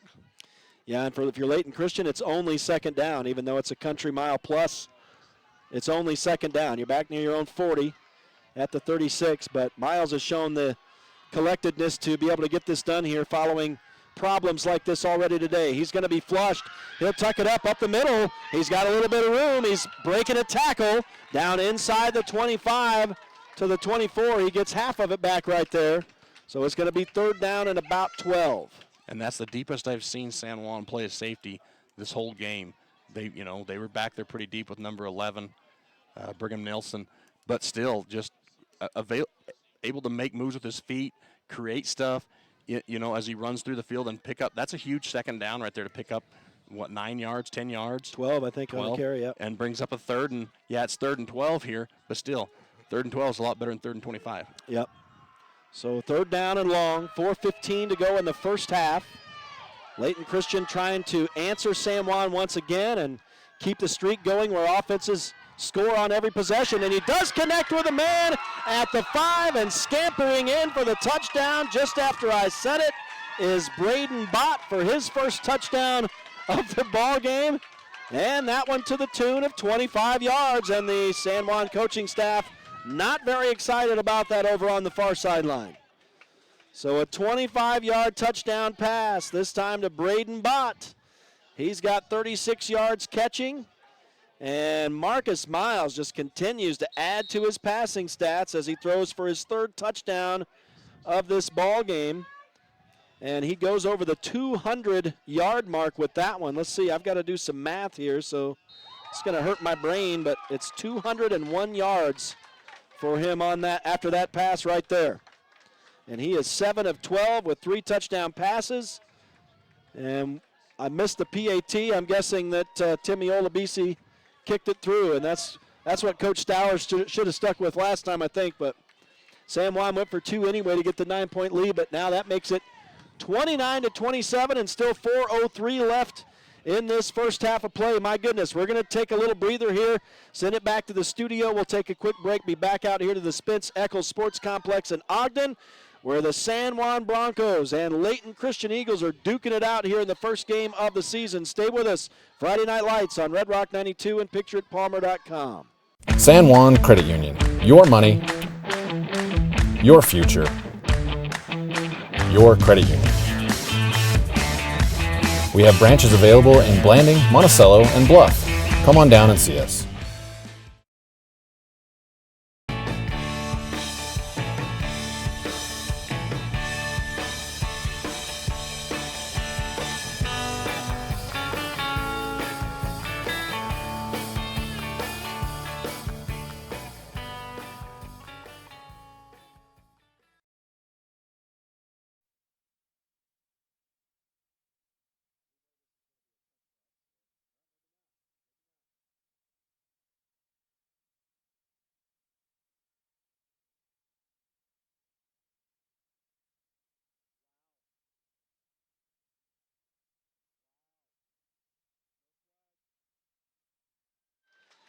Back live to the Spence Eccles Sports Complex in Ogden. Friday Night Lights on Red Rock 92 and PictureItPalmer.com as Zach Conway gets a huge return on the Layton Christian kick. He goes out all the way across midfield.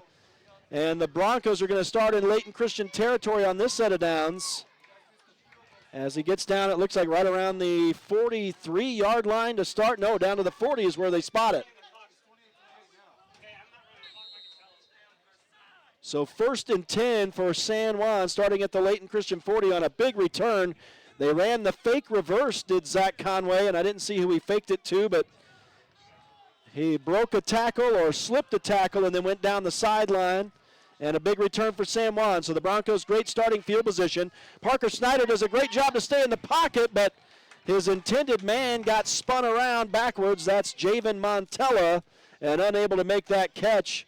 Snyder had him, but threw to the backside shoulder, far side shoulder, and Montella was unable to adjust in time. Incompletion brings up 2nd and 10. Yeah, and aggressive right there by San Juan. Coach Christensen, they come out empty set, and as they do again, trips to the right, doubles left, and they're going for 6 here. And I don't know if I'm mistaken, but I've got that as Parker's first passing attempt in the second quarter. And now Snyder gets backside pressure, stays in there, throws high. Keaton Ivins goes up the ladder, but unable to pull it down. And that incompletion will bring up 3rd and 10. So back-to-back incompletions for Parker Snyder after he started the night 3 of 3 by my unofficial records here. And Great defense there by the kid they call Timmy for short because his name is unpronounceable. So long. 15 letters. Yeah, way to go up, locate the ball, and just high point it to break that up. So big third down for San Juan. This is their first third down of the evening. But they do have great field position at the Layton Christian 40. Snyder again does a great job to stay in that pocket, and this time throws to the sideline, incomplete to Tyler Pearson, who got a hand on that. And we do have a flag in the backfield in the area of Parker Snyder, and that's going to be intention. Is that what? Oh, is that same thing that Layton Christian got called on earlier? That low hit on the quarterback? It almost looked like intentional grounding, but that's definitely not the case. It looks like, but they're marking it off the wrong way. Yeah, see, now okay, there we go. Oh, boy. Now the officials got it right. Yeah, it's a low block. I had a couple comments I could say there, but I shouldn't, so. Yeah, it's the same low hit they got in the first quarter. Wow, so bails San Juan out there a little bit. That's the second personal foul on Layton Christian, and it sets San Juan up again at the Layton Christian 25 now, as Snyder will survey the scene from the shotgun.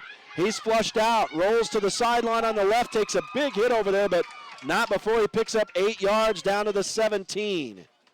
So a nice run that time for Parker Snyder, gives him 42 yards on the evening, and sets San Juan up at the second down and 2. Looks like they only gave him 7, and now what do we get here? Timeout for Layton Christian, it looks like. Yeah, San Juan was on the ball, ready to go, and Layton Christian still had 3 or 4 defensive guys still walking back to the line of scrimmage. And great by Coach Stowers to recognize his team's out of position and able to call that timeout.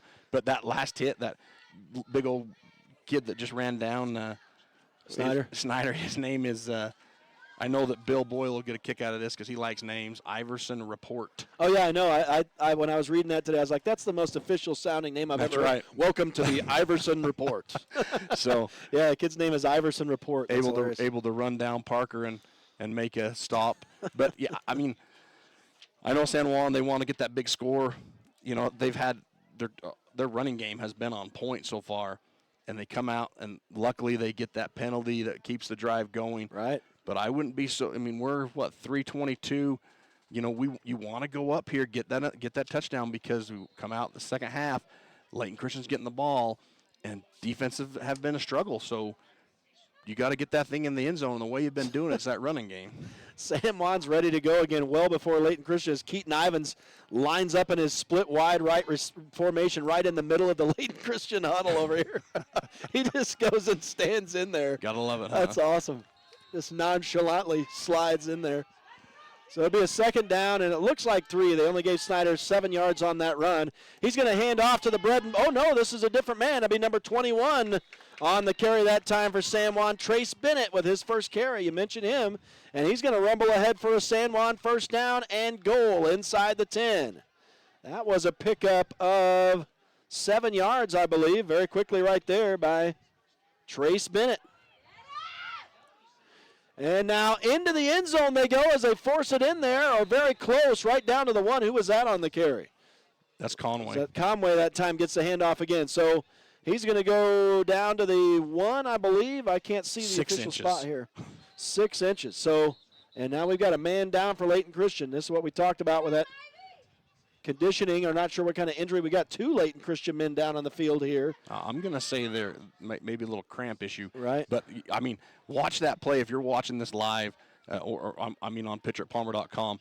Taylor Black, number 55, and Teague Palmer, they just manhandle that defense and just push and get that good push to get Conway down there to the 6-inch mark. And so those offensive linemen, it's hot. They've almost played a half of football. Most of them play offense, defense. They are still blocking downfield and continuing to help that run game out. Is that Trace Bennett's first carry in all his varsity football career? I believe this game. I don't know if all varsity. I can't remember if he ever carried again. I don't recall saying that, but of course we've had a lot of weird stuff happen over the years. But I think he carried last year. So with 2:44 to go, San Juan knocking on the door, right on the doorstep at the 6-inch mark here, trying to punch it in. We'll see. They're going to continue with the spread here. And Snyder will keep it himself and rumble into the end zone. Touchdown, San Juan. So for the 3rd time today, Parker Snyder goes in, this time from what we will call 1 yard out. His 3rd touchdown gives him 43 yards rushing on the day and keeps the streak alive. Both teams' offenses have yet to be stopped here this afternoon/evening. Yeah, Parker just got in there behind big number 53, Isaac Warner, and he just kind of disappears behind him and just stays right in between the numbers and it doesn't matter how slow you go. Just gets in the end zone. And he throws. Oh, there's a nice pattern on the far side for the two-point try as Parker Snyder connects with number 22, Javen Montella, as the receivers over there set up a bit of a pick. And Montella came on the inside cross and was right there for the catch. That makes it 2 points more, and it's now a 10-point lead, 37-27. 2:33 to go in the first half, ladies and gentlemen. We got ourselves a 64-point game so far. Friday Night Lights on Red Rock 92 and PictureItPalmer.com. First game of the season, and it's been an offensive doozy. It's brought to you in part this evening by Abajo Adventures, Canyonlands Tire, Diamond Propane, Knowles Home Furnishings, Utah Foster Care, USU Blanding Health Professions, Blue Mountain Hospital, Primary Residential Mortgage, Monson's Quality Meat Processing, Four Corners Electric, Jones and DeMille Engineering, Bradford Tire, San Juan Counseling, Lee Collision Repair and Restoration, Red's Ace Hardware, Pick a Stitch Embroidery and Apparel, and San Juan Mortuary. As Conway kicks it off again for San Juan. Layton Christian having some trouble with it. Sorry, that time it wasn't. We'll get that in a minute. I don't know if you're saying 23 or 32. 7. Oh, 7. You trying to give me math in the middle of this thing? Holy cow. Jayton Knight. I don't know what is the whistle here. I know he kicked. Did they pick that up in the end zone or he what? He kicked a little squib kick, and they touched it. So even if it went in the end zone, yeah, that should have been live ball. I thought this may have been an inadvertent whistle. That should have been returnable, but I don't know why they blew that down. Are they going to move that out to the 20? Ooh, I don't know what's going on now. Are they going to rule it where they first touched it? No, they're going to call that a touchback. That is the strangest thing I've seen in the first half, but all right. That's the only thing I can think is they call that a touchback after they go in the end zone to retrieve that. They did not field it cleanly, obviously, so maybe they said he didn't actually touch it. I don't know. It rolled right between the two guys, two returners. Well, 1st and 10 for Layton Christian from their own 20, and we'll see if the Layton Christian offense can continue the trend here today of offenses scoring at will. Neither offense has been stopped yet this evening. It is a 37-27 lead for San Juan as Layton Christian takes over, down by 10. Miles is flushed, but he slips a couple tackles, and he slides down at the 30-yard line. That'll be a 10-yard gain and enough to move the chains. Maybe 11 with the spot. Well, this kid, just like Parker Snyder, just continues to show poise, especially when he's pressured. Farmington gave up a good athlete, it looks like to me. Yeah, and you know, he's doing a good job. His linemen are doing a good job of funneling. The defensive line are putting a lot of pressure on, but he's doing a good job at stepping up into that pocket, and they're doing, the offensive line is doing a great job of funneling those guys around him. And then the linebackers dropping back into their coverage, so the 10 yards of the field are just open for him to run. So 1st and 10 for Layton Christian on the Marcus Miles scamper. And he's flushed again as they get pressure in there on him. He's looking downfield, nobody open. So good job by the San Juan secondary that time, and I think Miles, I hope he just tripped over there. If not, that was a late hit, but I think he just tripped as he went out of bounds over there. I don't think he was hit. Of course, the Layton Christian folks upset seeing their quarterback go down over there. Short gain for Miles that time, maybe a couple yards. Yeah, no, they ran out together, and actually Bennett, he trips and slides backwards, and the Miles trips and goes forward, and they just happen to be hip to hip at the time they do it. So right. That's no harm, no foul. The ref's right there on top of it. So 2nd down and 8 now for Layton Christian. That stops the clock with 1:40. So now finally for an offense, a little bit of pressure here with the clock for Layton Christian, but that's a smart play that time by Miles to get out of bounds and stop that clock, give his team a chance here to set up. So Miles gets some good blocking this time, has all day, throws over the middle, and the ball a little late to arrive that time, and a good defense by Parker Snyder to knock that ball free from Elijah Ellis and force the incompletion. And Parker was playing that ball the whole time. He had a beat on that thing. He was going to get it, and that's, you know, when that ball's thrown, it's anybody's ball. As long as you're going for the ball, and Parker just a beat on that thing, and he just committed 100%. Great play by the safety. So that'll stop the clock with 94 seconds to go in the first half. And now a big third down again for Layton Christian. They've converted every time they've needed to here today, obviously. I think prior to this they faced 3 or 4 third downs. I don't know if you've been able to keep that. So 4, this is their 5th right now, right? This is their 4th. All right, so this is their 4th attempt, and they've converted all 3. Here's Miles through the air, right side, low ball, and that ball, I think, skipped off the turf. Incomplete. So for the first time, they failed to complete third down here. And that will bring up a 4th down and 7, I believe. A little bit, yeah, they've got it spotted. There was a little confusion. I don't know why. Layton Christian is very slow to get back to their side. They may have to call a timeout here. We'll see how aggressive Coach Stowers wants to get here. He's in his own, he's moved the ball effectively on 3rd and 4th downs. First 4th down here, but 3rd down. So we'll see. Well, they're lined up to go for it. We'll see if they just try to get San Juan to jump offside. The Broncos trying for the first defensive stop of the game. No, it will be a punt. So the short punt by the quarterback. And so our first non-scoring drive by an offense here in this ball game comes with 1:15 left in the first half, as finally San Juan gets the stop and they force the punt from Layton Christian. The Broncos will get the ball back at their own 16-yard line. And I like that. You get the defense to line up. I like you're going for it. You get your quarterback. He flips the field right there, which is exactly what you want to do. On a regular punt, you give them the option of returning that, maybe breaking one. And so that's a great play call by Coach Stowers to just have his quarterback boot that thing out, flips the field for you. I know you want the first down, you want to score, but you couldn't ask for a better punt play than that. So now they pin the Broncos back deep in their own territory. San Juan, of course, has never shied away from attempting to score late in the half. And, of course, they will be giving the ball away to Layton Christian to start the second half. On the rollout, Parker Snyder finds a man wide open. Javen Montella is going to go the distance on one play. It is an 89-yard touchdown pass from Parker Snyder to Javen Montella, his first catch of the night. And the Broncos hit pay dirt immediately, 43-27. And that Montella kid's got some jets. Did you see that? I thought he might get chased down around the 15, but he turned it on. He didn't stop running until the backside of the end zone.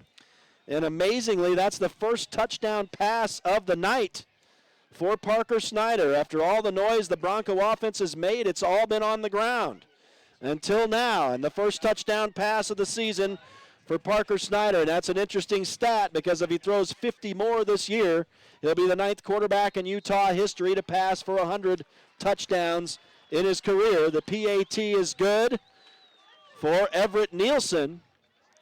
And so he is 2 of 3 on the evening. And for Parker Snyder, let me do a little math here.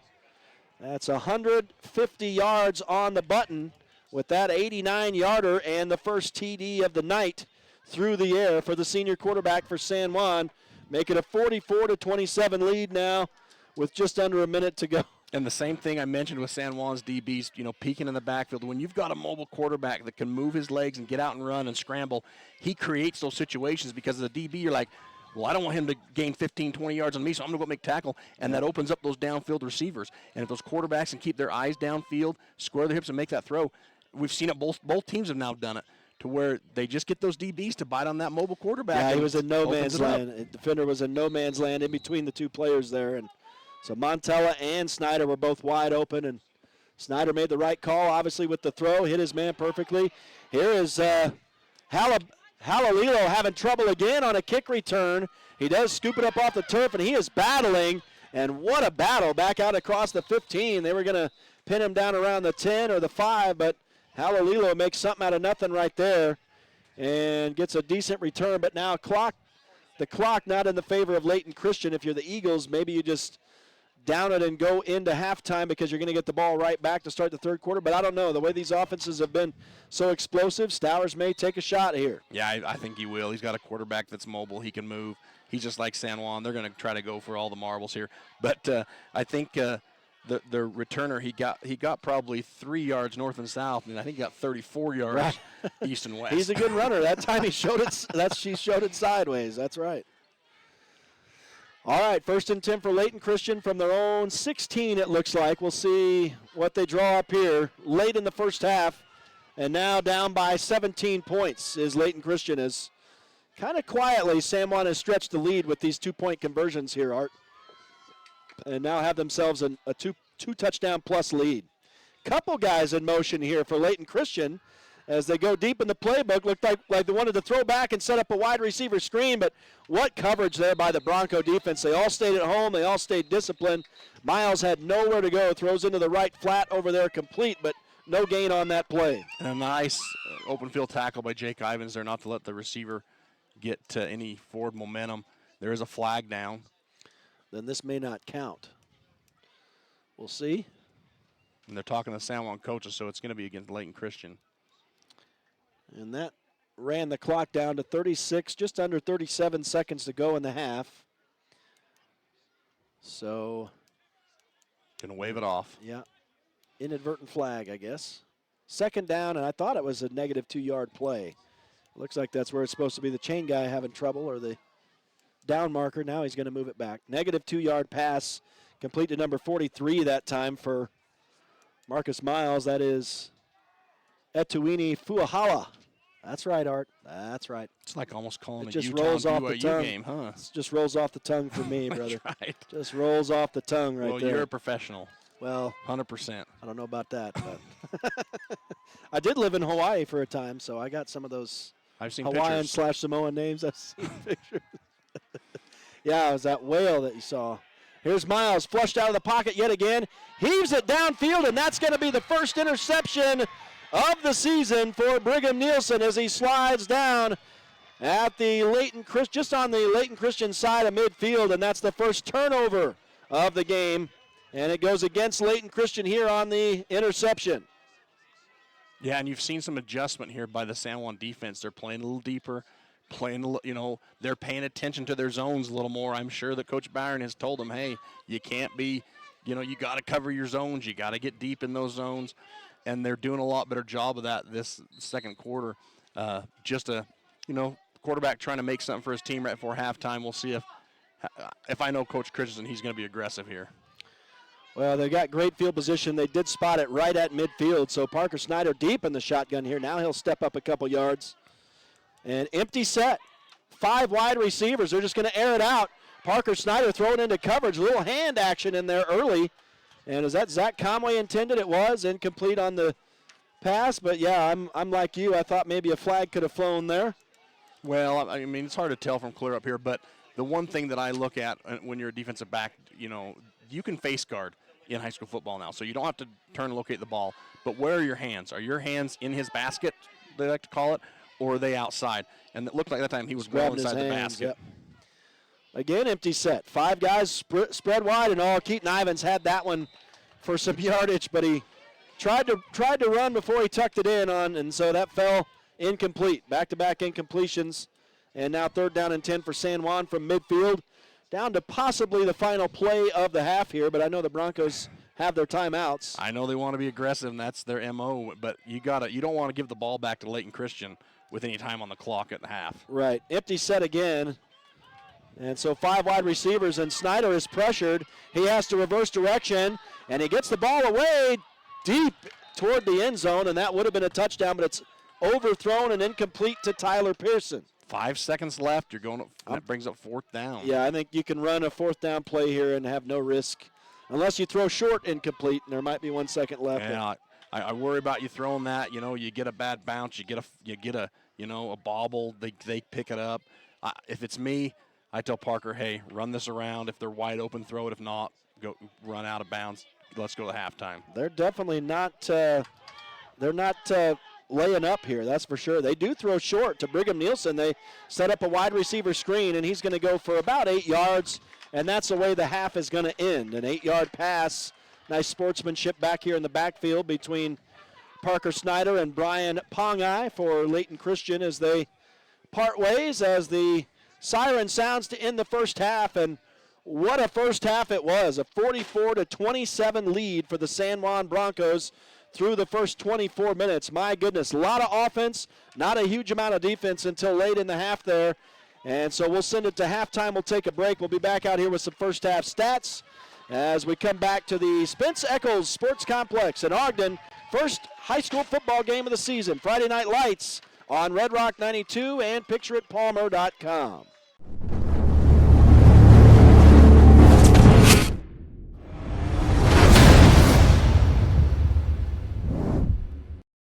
Hi everyone, I'm Lieutenant John Young with the San Juan County Sheriff's Office. Our job is to protect and serve those who live in this great county we call home. Youth are a very important part of our communities. It is normal for children to become more independent and mature as they get older, but parental involvement drops by half between the 6th and 12th grade when our kids need us the most. To help stay involved and connected with your children, just ask the 5 W's. Where are you going? What are you doing? Who will you be with? When will you be home? And will there be drugs or alcohol? It's not being nosy, it's being a good parent. So come on, San Juan County, let's do this. Blue Mountain Hospital. Our family, caring for your family's good health. Our vision is to be the standard for rural hospitals. Our mission is to provide an atmosphere of excellence in healing, quality physician care, and inspired employees.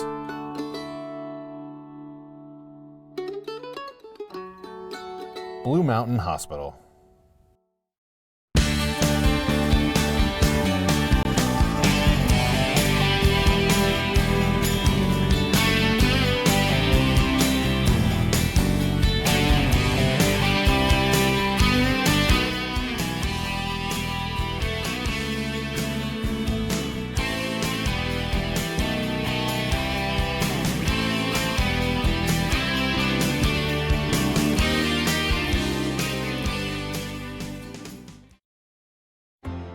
At Energy Fuels, creating opportunities and participating in the local community is important to us.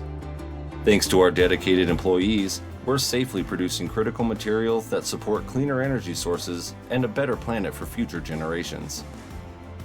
Knowing that the youth of today will make great contributions tomorrow, we're proud to sponsor San Juan High School athletics.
With a changing economy and advancing technology, it's time that marketing and selling of real estate in San Juan County catches up. Four Corners Homes and Property Management is changing the game. Every Four Corners Homes listing includes 3D mapping and virtual tours, professional photos, a digital and global 21st century footprint, and marketing exposure that makes it easy for buyers to find and identify what makes your listing unique. Marketing and exposure sells real estate, and if you want the best, you need Four Corners Homes on your team. Find us at fourcornershomes.net or call 801-404-0058.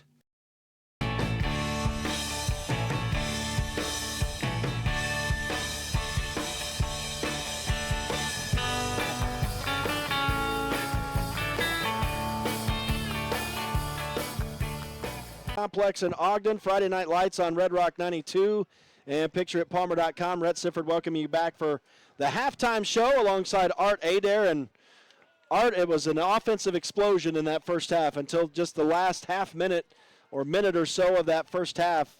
These offenses were unstoppable, and then, of course, San Juan really started to kind of stretch it out a little bit and pretty much, I would say, dominated maybe the last couple minutes of that first half. But until then, it was these two teams going toe-to-toe, just punching each other in the mouth, basically. Well, and you mentioned it in the pregame, and I think in the first quarter there, it may come down to PATs, and obviously up until that last score, that's what San Juan had in their advantage. The 2-point conversions.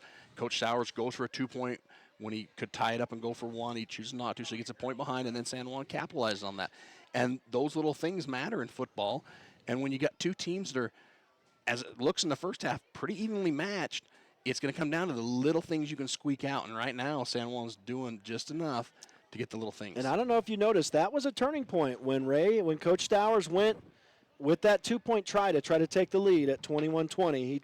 When they failed and it remained 21-20, from that point on, Coach Christensen for San Juan has gone with the 2-point try, and he stretched a little bit of a lead. I think they had just on 2-point tries, they were successful 2 or 3 times, and just by those 2-point conversions, which I think it seems like Coach Stowers may have inspired him to do that after he went for 2, because he was just doing kicks until then, and that helped to stretch that lead a little bit kind of quietly. And you look at the scoreboard, and all of a sudden, San Juan was up by 17 after only being 2 points ahead of, or 2 touchdowns ahead. But so that kind of was a little bit of a turning point. We'll see what happens in the second half. Obviously, it can be a little bit different. But I've got to point out for those of you that aren't here, that you're listening on 92.7 Red Rock Radio, the halftime facilities for the teams are 2 rugby tents. It's that literally have no tents. enclosure, and so they're kind of just out on the. But if you played Layton Christian when they were in last year and every year since, when you had halftime, you just kind of went over by the trees. So this is not that much different. There's really no facility to go into to do chalk talk.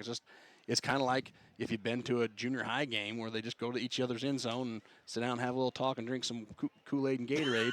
That's what you're doing right now. The San Juan team is actually closer to the Layton Christian bus than Layton Christian is. They could use the side of that bus as a whiteboard over there. You know what I'm saying? For sure. Throw it on there. All right, we're going to stop fooling around. We do actually have some first half stats here. I forgot to add Layton Christian, so I'm going to have to do it on the fly. But for San Juan, for Parker Snyder, not as loud a first half as we've been used to from the senior quarterback. 150 yards passing. He's just 4 of 9 in that first half with 1 touchdown. San Juan really got it done in the running game in that first half. 287 yards on the ground with 5 TDs. So 6 touchdowns in the first half. Still pretty impressive. For Parker Snyder, not a whole lot of yardage. 43 yards on 8 carries. A lot of that has been inside the 5-yard line for those 3 touchdowns.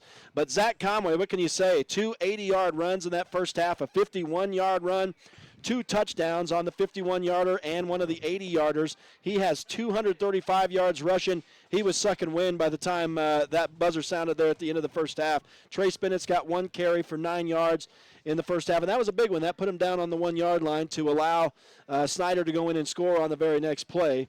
As far as the receivers for San Juan, not a whole lot going on. Zach Conway actually has 1 catch for 5 yards out of the backfield.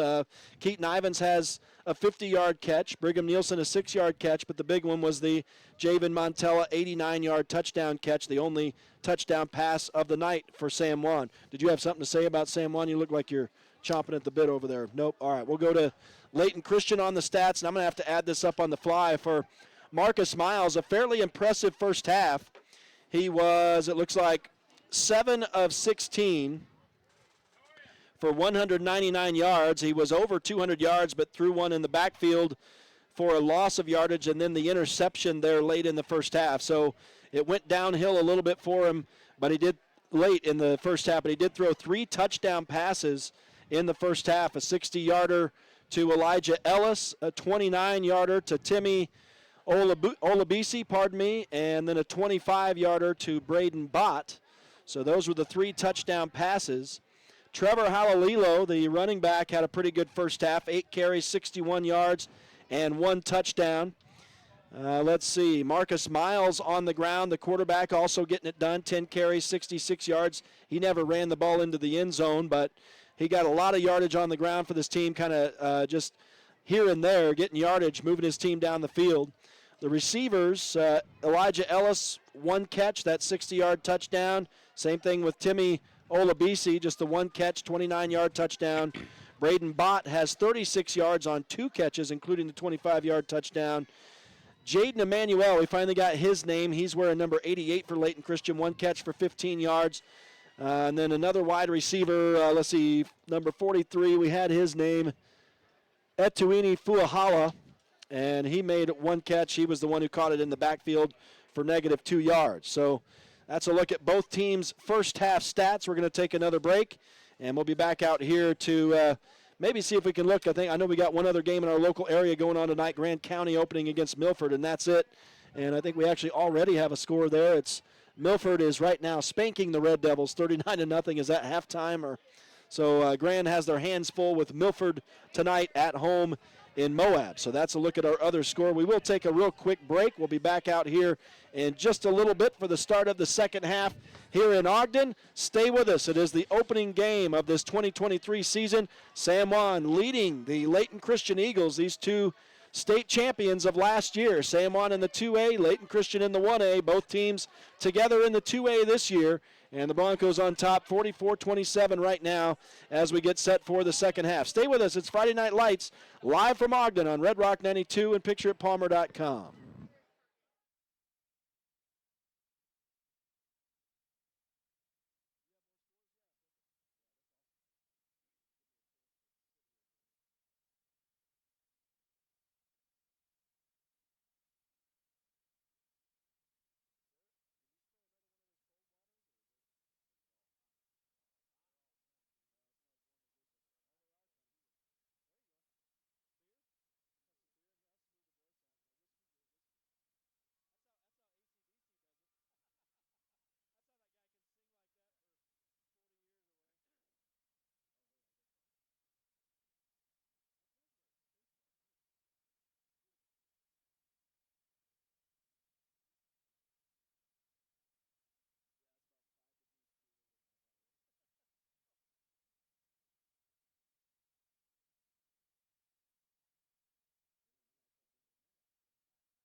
Back live to the Spence Eccles Sports Complex in Ogden, Utah, the site of our first Friday Night Lights broadcast of the season.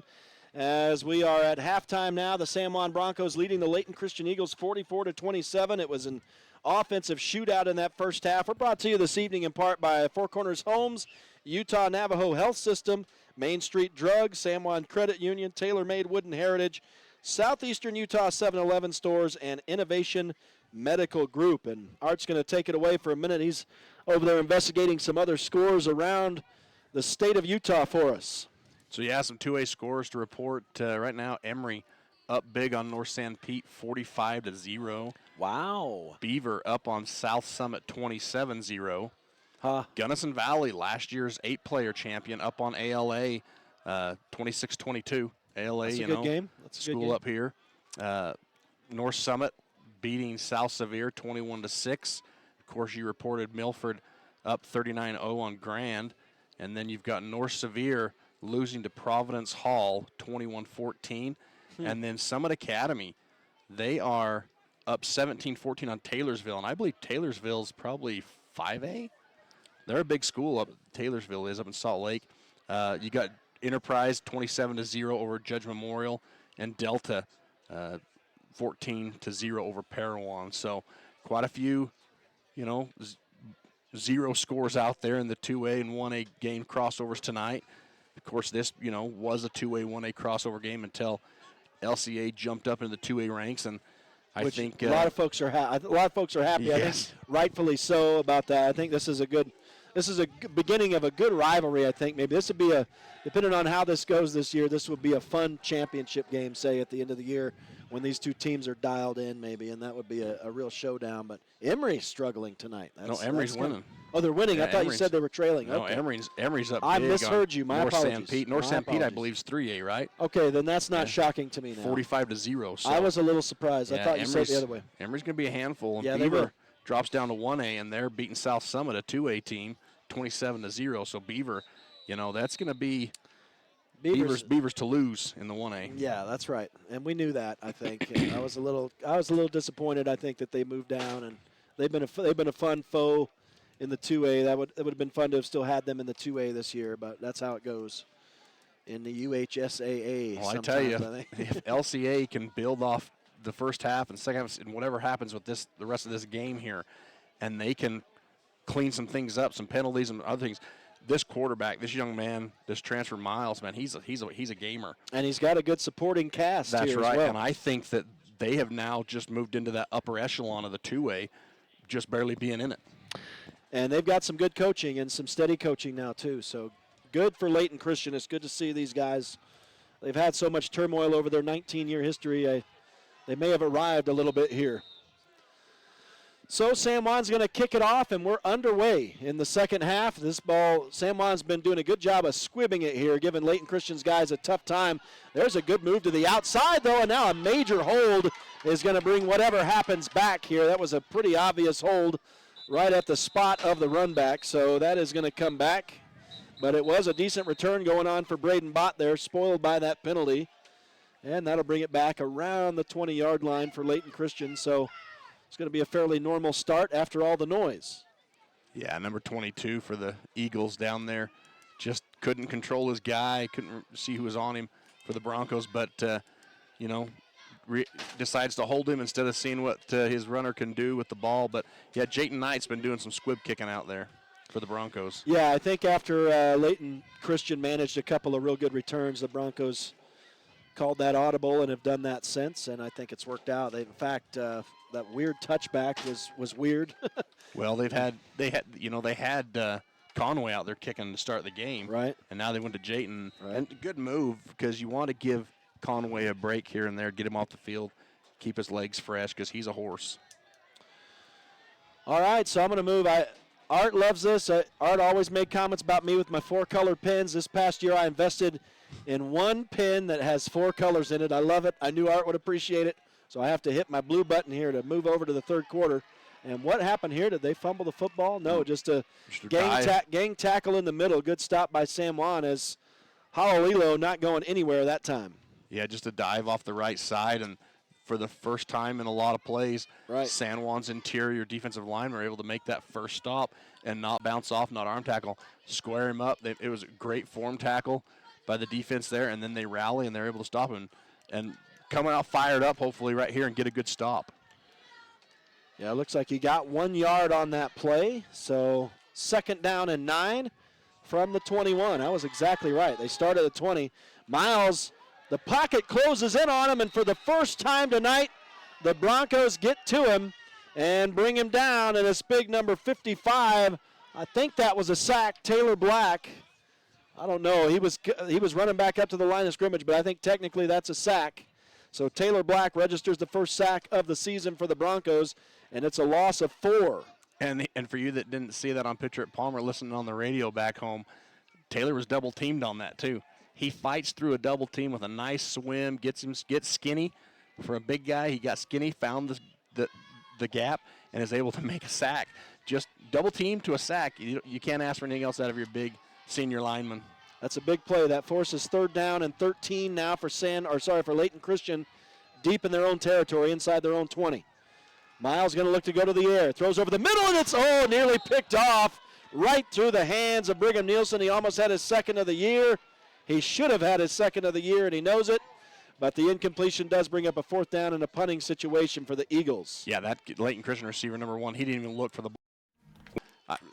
Miscue, it for looked sure. like a timing route to me across the middle, but he, like you said, miscue with the quarterback because the quarterback thought he was going to dive in and immediately look for that ball, and the receiver, he was just running a post route. Yeah. So a punting situation. They're going to line up in that short offensive-looking formation like the teams do nowadays and give the quarterback an opportunity to punt or throw, I think. Was that blocked? No, that was a punt. That's a shank. So he shanked it, and that's going to be a short punt. Will roll to a stop inside the Eagle 40. So more good field position for San Juan here, their first possession of the second half. And the tide has turned a little bit, and the Broncos seem to be taking a bit of a hold on this thing. And Layton Christian back on their heels a little bit now as we start the second half. So had to turn on some light in here. Yeah, I guess. I'm blind. I can't read my own writing down here. Great stand by the Broncos, and unfortunately for the LCA Eagles, not as good as punts as Miles made the first time around. So we're not quite 2 minutes into the second half, and the Broncos get the football for the first time here in this third quarter. Good spin move by Zach Conway. Boy, he was wrapped up at the line of scrimmage and just kept fighting. Got a couple of hard-earned yards there, maybe 3 for the senior running back. So he's up to 238 yards on the day now. Oh, it's officially night. This is what Layton Christian has been waiting for. We got Friday Night Lights officially now. Look at this little shuttle pass here to Anthony Doan and Art. I don't know why. We just haven't called Anthony's name a whole lot yet tonight, but that's the second time he's touched the football. Yeah, and just on that little end-around trap play, they pulled their guard and tackle to that far side, and he just follows them up the hole. And they go hurry up and pitch to Zach Conway immediately, and that's going to pick up another 10 yards. So 7-yard catch for Doan was his first official catch of the night. And now a pitch to Zach Conway, and he picked up 10 quick yards as the Broncos go hurry up, and now they have to wait for the chains to be set, I believe. As Snyder will work from the shotgun again, throws into the near flat to Zach Conway out of the backfield, makes a good move to make his defender fall down, then he's finally pulled down out of bounds just shy of the 15-yard line. Probably going to be around the 17, it looks like. That'll be a pickup of 5 on that little pitch and catch. And he's holding his calf. I think he's cramping up down here on the sideline. He's on the Layton Christian sideline here. Their trainers over there looking at him. He's holding his left calf, which indicates to me he's got a cramp. And I think I mentioned that in the first half is give him some body armor. Yeah, get some Gatorade. Salt. The best thing I ever found in coaching was salt tablets. Get that salt back in the body for those skill players and linemen. Help them stay hydrated. I thought you were going to talk about pickle juice. Is there any legitimacy to that at all? I never did try the pickle juice. I know a lot of kids that do and teams that swear by it. It could work. I like pickles. So you like you some pickle juice I've never at all? been dehydrated, but I don't work that hard. I like pickle juice. We're working hard up here. What are you talking about? I could bring some pickle juice. Hey, next something's game. on fire. I don't know what. Hopefully it's not the bring booze. it. You said you're going to start bringing a cooler for us, so I'd love to have some pickle juice in there. We'll see. Yeah. I think as the season goes along, we're not going to be sitting maybe in a 95-degree booth, so we might live, but something's on fire out there, that's for sure. And San Juan offense. Yeah, it is the offense, that's for sure. Well, we got an injury timeout on the field, it looks like. I think we'll just keep it here, and I'll just pause and let you know. Friday Night Lights tonight on Red Rock 92 and pictureitpalmer.com. First game of the year, and it's been a fun one. It's brought to you in part by Anderson Oliver Title Insurance Agency, Utah State University Blanding, San Juan Health, Car Shop Auto Body, Colleen Kays, author of The 7 Dynamos of Organizational Power, Red Mechanical, San Juan Building Supply, Flights Gymnastics, Northern Electric, Countywide Realty, Napa Motor Parts, Creative Floors, San Juan School District, Energy Fuels, Palmer Sprinkling, and Precision Rehab. Big thanks to all the faithful sponsors back home who make these broadcasts possible all season long, year in and year out. It's a second down now for San Juan, and looks like they did not give 5 yards that time on that play to Zach Conway, but I'm still going to keep it there. Snyder pump fakes to the left, and look at this. The defense is starting to get some action here as they get in and stop Snyder in the backfield. That'll be a loss of a couple. And Layton Christian looking to get in on the action of a defensive stop here. That'll bring up a third down and about 8. And San Juan's moved Trace back into that slot position, but he's up in that up back, running back, almost like a wing back. And Snyder's going to be flushed again. He's in trouble up the middle, making guys miss, but too many Layton Christian defenders there will bring him down around the 16 once again. So he picks up about 5 on the scramble, but now a fourth down. This is 4-down territory, obviously, inside the Layton Christian 20. So we'll see what the Broncos draw up here. And when you take a kid like Zach out of the game because he's got to go out, it really lets the defense focus on Snyder, because with Zach in there, they have to focus on both of them and the receivers. It creates conundrums for the defense. But you take Zach out, and no disrespect to Trace, he's a great running back, but he hasn't had that success or that demand that success, that appreciation right now that Zach does because he's their all-star running back. So you take him out, and it really helps the defense out if you're San Juan, and you got to get him back to. You want him better for sure for one, but he does. You get him in the game, and guaranteed, Parker picks up some bigger yards, just because of the respect he demands from the defense. Well, this was a timeout. Was that for Layton Christian or San Juan here? San Juan, I guess, huh?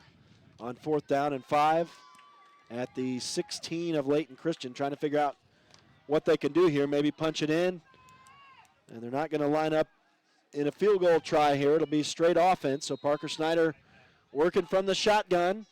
Empty set once again. So 5 wide receivers and the pass off the mark. They threw to the far sideline. They could have moved the chains right there without scoring, but the incompletion will be the first fail to score for this San Juan offense tonight. And it finally happens with just under 8 minutes to go in the third quarter. So a turnover on downs now. Layton Christian's going to get the ball back at their own 17, I believe it is. But isn't this kind of how it goes? We saw this last year a lot.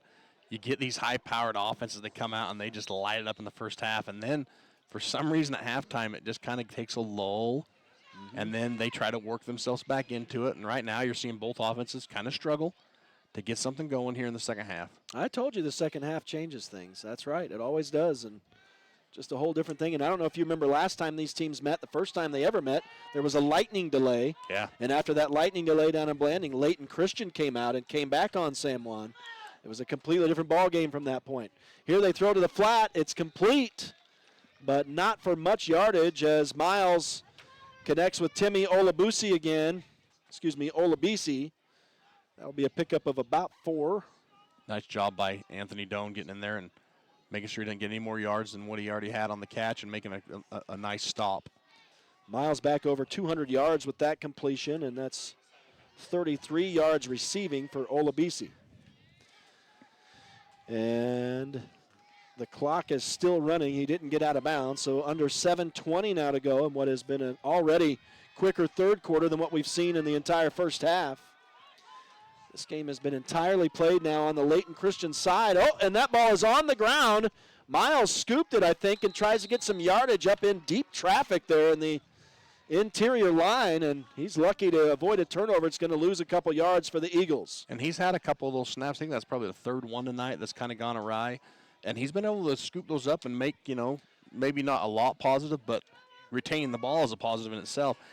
Good job of just getting that ball and then trying to get upfield as much as you can. Good job by San Juan defense to recognize it and then make the tackle. Jake Knight in there on that. Well, he's a senior, and though he wasn't starting for Farmington, he acts like a senior. He looks calm, he looks poised in there, and he has made some good plays for his team. Both offenses a little slow out of the gate here in the second half. And here's Miles as his team facing a tough third down, and they're going to get to him again. The Broncos swarm him, and they'll sack him back around the 10. Yeah, Jayton Knight's first one there, and then Trace Bennett comes in to clean it up. But just good pressure, by the defense. The best thing that I saw there was the backer come over in the middle and shut down that middle zone where they haven't done that a lot tonight on their blitz packages, and they've allowed Miles to get up and get upfield. That backer, I don't know what number it was, he comes up, he covers that middle zone right there, and Miles has to double back. He can't come upfield because there's a tackler there. So way deep in their own territory now. Layton Christian is looking for a better punt this time from their quarterback than they got last time. It's that short leg kick, and it's going to bound out of bounds across midfield this time. So a little bit better this time for Layton Christian, about 10 yards, 12 yards deeper.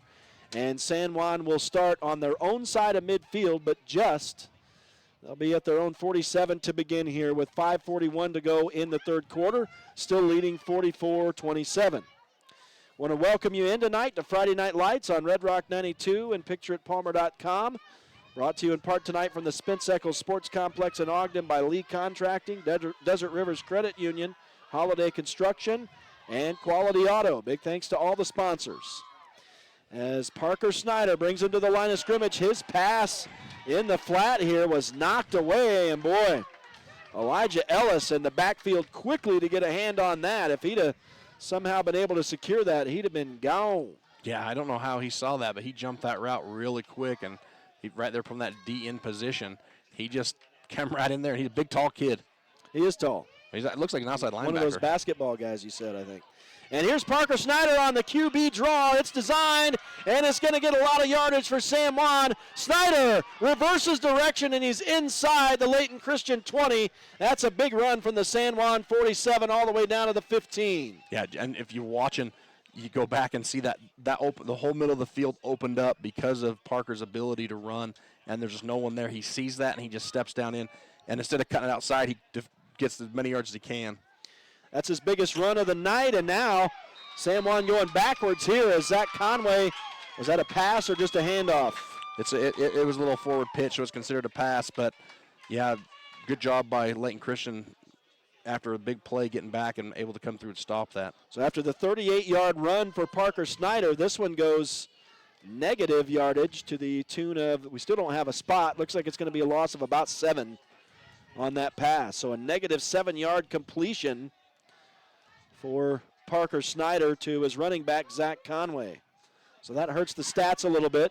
They'll throw over to the left side again and again to Conway, so they dial his number again, and he gets down inside the original line of scrimmage, stays in bounds, picks up the 7 plus a couple extras, so a 9-yard pass going the other way that time. Well, they stopped the clock, so he must have decided after he said keep the clock going. That's weird. Ref decided, maybe got out of bounds. That's kind of like that touchback earlier. San Juan stays on the out of the huddle, goes hurry up. Parker Snyder breaking tackles, rumbles it down inside the 5 to the 2. It's going to be a 1st and goal as they convert. I believe that was 3rd down right there. So that is a pickup of somewhere around 13 yards on that run, and now we got more cramping going on the field for Layton Christian, it looks like. So back-to-back sizable runs there for the senior quarterback for San Juan. In his last 2 touches, he's run the ball for 51 yards. And he's up to 97 yards rushing on the night after that 13-yard run there. And the Broncos, most importantly, are going to have a 1st and goal down very deep inside the 5 of Layton Christian. And like I said earlier, you get Conway back in the game, and you run that RPO with Conway. That defensive end, he goes for Conway. Yep. And Parker sees it. I mean, there's not much room there. If you watch that live on PitcherAtPalmer.com, you see that there wasn't much room between on that pole. That defensive end, one step maybe commits to Conway, which allows Parker to do what he does and pull that ball and run the ball, which, like I said, you get Parker and Conway both out there. Both have a reputation from last year. And, defensive end, that's your guy, so you're going to take him. Well, another injury timeout on the field comes with 4:28 to go in the 3rd quarter. Layton Christian player is down. We'll take a break ourselves, and we'll be back out here to the Spence Eccles Sports Complex in Ogden in just a couple minutes. San Juan Broncos leading the Layton Christian Eagles 44-27 into the final 4:28 of this 3rd quarter. Stay with us. We'll be back out to Ogden in just a minute. You're listening to Friday Night Lights on Red Rock 92 and PictureItPalmer.com. Here at Utah Naval Health System, our mission statement is we exist to improve your quality of life through comprehensive, self-empowered, culturally sensitive, and amazing customer service.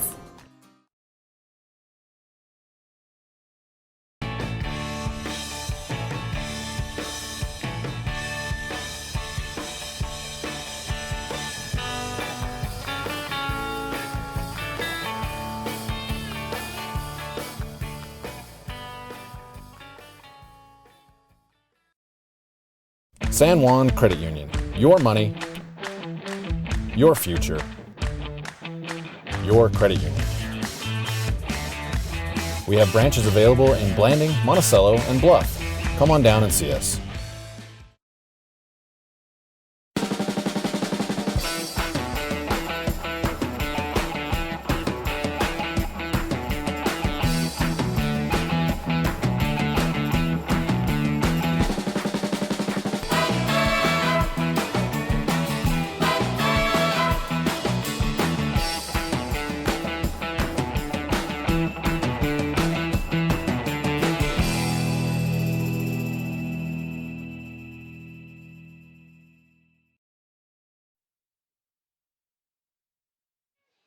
Back live to the Spence Eccles Sports Complex in Ogden. San Juan threatening to score as we get back to the action after the injury timeout.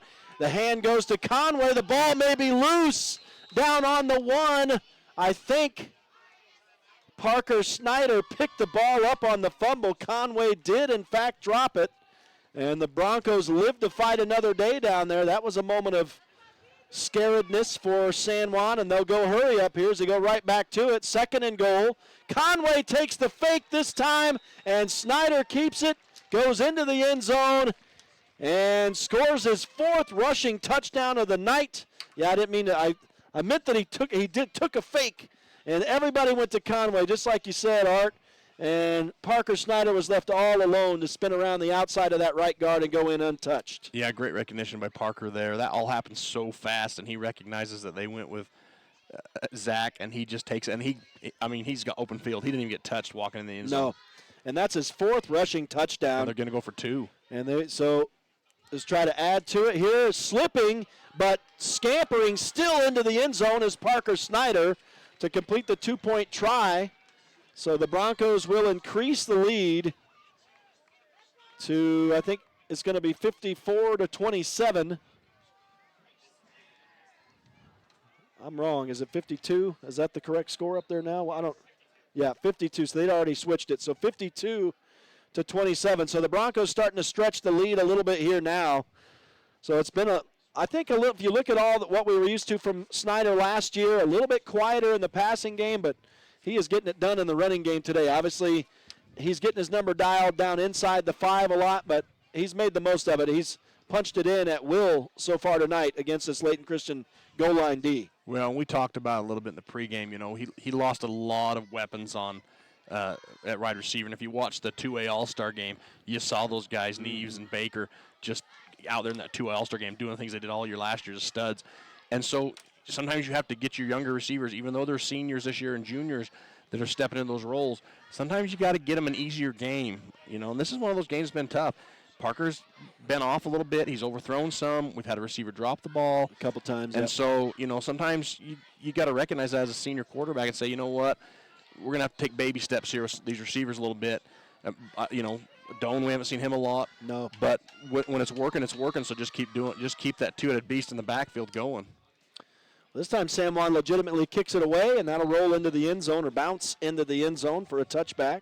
So Layton Christian's going to get it back. They'll start at their own 20. No chance to return on that one after San Juan's, let's see, that's 4, 5, 6, 7th touchdown of the evening.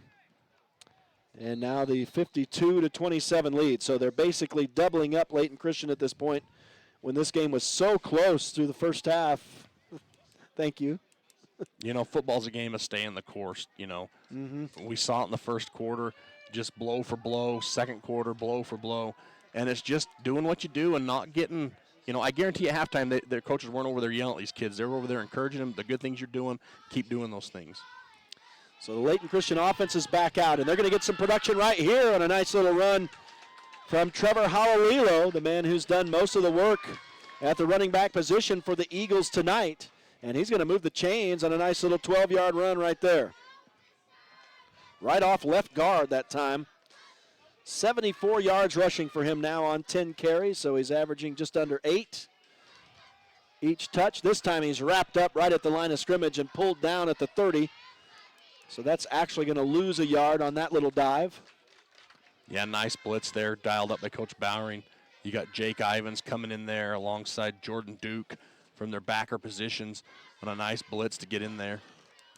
Clock continues to run, down around 3 minutes now to go in this third quarter. The Broncos with a sizable lead, 52-27, after Layton Christian kept them honest. I think had them nervous in that first half, but the Broncos have started to explode a little bit lately, but now a big pass, speaking of explode, a big completion down to the 25 of San Juan as Miles, and we got another cramp here as Layton Christian guys falling left and right. This time it's Braden Bott going down. So from the 30, that's a 20, 30, 45-yard pass.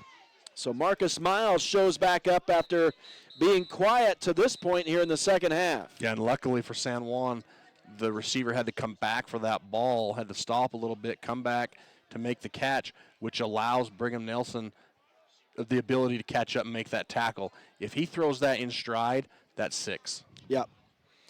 Yeah, and because Bott's got the speed, you're right, and for whatever reason, that time, it's been a while since that's happened exactly, but a receiver able to get behind the secondary of San Juan again, which was happening in the first quarter a lot. San Juan cleaned it up, but the cramps are coming hot and heavy now here in the second half for the Layton Christian team. You mentioned this was one of your pregame comments about that conditioning, so that's a factor. Yeah, that hydration happens Monday, Tuesday for this game. But it is a first down, and now knocking on the door to the red zone here, Layton Christian again. They've been quiet here so far in the second half, but threatening again here. And now another handoff, and Halililo hits the hole fast, and he falls down. I didn't see who. Someone grabbed a shoelace or something. He goes down around the 10. That's an 11-yard run and moves the chains again. I think he out-juked himself. Man, he was fast, wasn't he? Yeah. He ran out of his own shoe. I think he went to cut, and he slipped a little on that turf and went down. Man, he hit the hole with some speed. Tough to contain, but fortunately a break that time for the San Juan D. It is a 1st and 10 at the 11. They give it to him again. This time the ball's on the ground, and they scramble for it down there. San Juan thinks they have it. And the Broncos do have the football. So the second turnover of the night once again belongs to Layton Christian. The Broncos recover. They're still talking about it. I guess maybe it's not for him. There's the signal. They recover a Trevor Halililo fumble. He ran the ball for about 3 yards and dropped it. And so the fumble will give it back to the Broncos. And Layton Christian was threatening. So that is a tough break for the Eagles, who had finally started to put together their first drive of the second half. And now with 2:04 to go in the third quarter, the Broncos are going to take over at their own 10. Yeah, you stand the kid up as a defensive lineman, as a linebacker, you come in there, you're swatting for that ball. Running backs, you got to double arm that thing and hold that thing tight because someone's punching for it. Parker Snyder takes a snap back around his own 5 and throws to the left flat. Has a man. It's a lot of yardage over there. That's going to be a pickup of near 20 yards. And that was Conway out of the backfield, and he comes up a little gimpy. Yeah, I think he's still working that cramp out. Those cramps are hard to go away. We're going to call that an 18-yard catch. That's 30 yards receiving for him. And Parker Snyder's starting to heat up a little bit here in the second half now. Up to 182 yards in the passing game. He is 9 of 15 as they snap the football, and nothing doing here. I didn't really see what happened over here. So is that an incomplete pass? Run up the middle by Conway. Up the middle, okay. He got about 2-3 yards. So Conway with a short gain for San Juan. It looks like they're going to give him about 1.5 yards. Yeah, I'll say 2. We got another Layton Christian kid. Yeah, these guys are starting to fall on every play now, it looks like. And you hope it's just cramps. I mean, because that's one of those things you can hydrate, work out, get over here, massage that. But you don't want a kid to go down with a knee injury or an ankle injury first game of the year. Those are the worst. Well, Snyder was below 50% passing in the first half, but he's cleaned that up a little bit here in the second. Now 9 of 15, 182 yards passing, but still hasn't broken through. Still just the 1 touchdown pass. Obviously, first game of the season, like you mentioned, Art, they lost a lot of pieces in that receiving game, so just trying to work that out here in the early stages of the season, very early stages of the season. As they give to Conway again, or is this Trace Bennett carrying this time? Going to be a 6-yard gain for whoever. Conway. No, it's Conway coming up. I thought I might have seen a replacement in there, but a little extracurricular going on by some defensive linemen after the play, and the refs tell them knock it off. Starting to get a little rivalry in there, I think. We got a Layton Christian player that's got a problem with his face mask. It looks like he was lining up like he was going to hike the ball. So he's going to come off, big number 54. Yeah, there's some big boys. Look at 70 coming to replace him as a big boy. Yeah, that's Iverson report, 54 coming out. That's awesome. He reports to the sideline. There's a little wide receiver screen to Brigham Nielsen. He's going to break free. Had one man to beat, and that man makes an open field tackle. Nice defensive tackle that time for the quarterback, Marcus Miles. Otherwise, that's a touchdown for San Juan. It's a pickup of 12 there on the catch by Brigham Nielsen. Yeah, and I think that's what you need to do here the rest of this game is put those receivers in high percentage pitch and catch kind of things and let them go up and get a ball and get comfortable with it. And now deep ball thrown by Parker Snyder, incomplete down and just right in the hands, but unable to pull that in that time, Anthony Doan. Fingertips, man, fingertips. Yeah. Sometimes you got to lay out for those. Well, the incompletion brings up a 2nd down and 10, so the Broncos have a chance to think about it here for a moment, coming back to the line of scrimmage. This may be the last play of the third quarter. We've got just over 30 seconds remaining. We'll see how it works out. Snyder is pressured, and he's going to be sacked. Actually, he ends up getting a yard, so no sack. That's going to be a 1-yard run for the senior quarterback. Able to drag the defender forward to save the sack. And that gives them 100 yards rushing on the day, too, or on the night. And we'll see if they snap it. San Juan is the hurry-up offense here tonight. They may get this away. They do. So here's the final play of the quarter, most likely. And a nice little pitch and catch to Anthony Doan on the near sideline, and he gets some yardage down inside the 25. That will be a pickup of 17 yards and move the chains, obviously. And I like how Anthony, when he went up and caught that ball, he made sure 2 hands on the ball, brought it down secure before we ever thought of running the ball. I think the receivers have recognized, hey, we got to make some catches here. We got to help our quarterback out. We got to get some confidence in our passing game.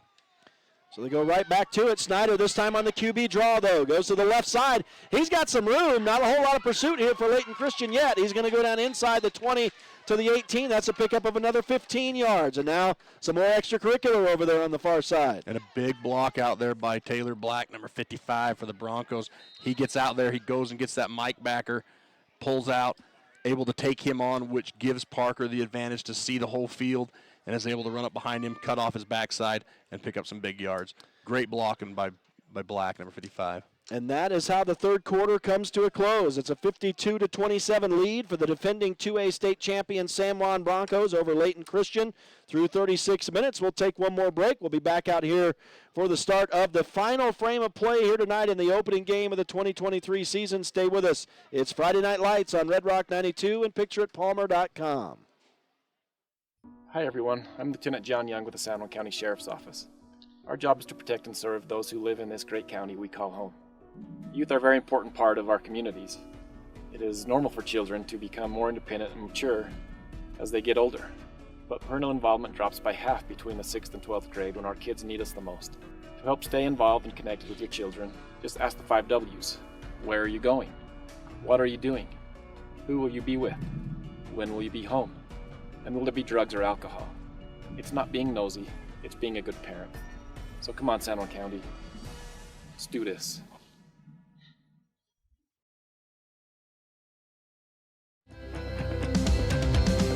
Here at Utah Naval Health System, our mission statement is we exist to improve your quality of life through comprehensive, self-empowered, culturally sensitive, and amazing customer service.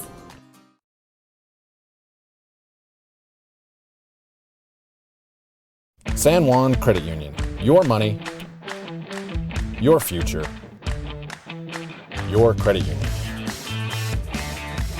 We have branches available in Blanding, Monticello, and Bluff. Come on down and see us.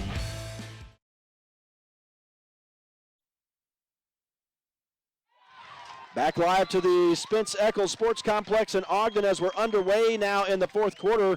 Complete pass from Parker Snyder to Javen Montella, but it goes for -2 yards on that play. Beautiful open field tackle by the Eagle, Elijah Ellis, I believe, number 1. Just a great tackle.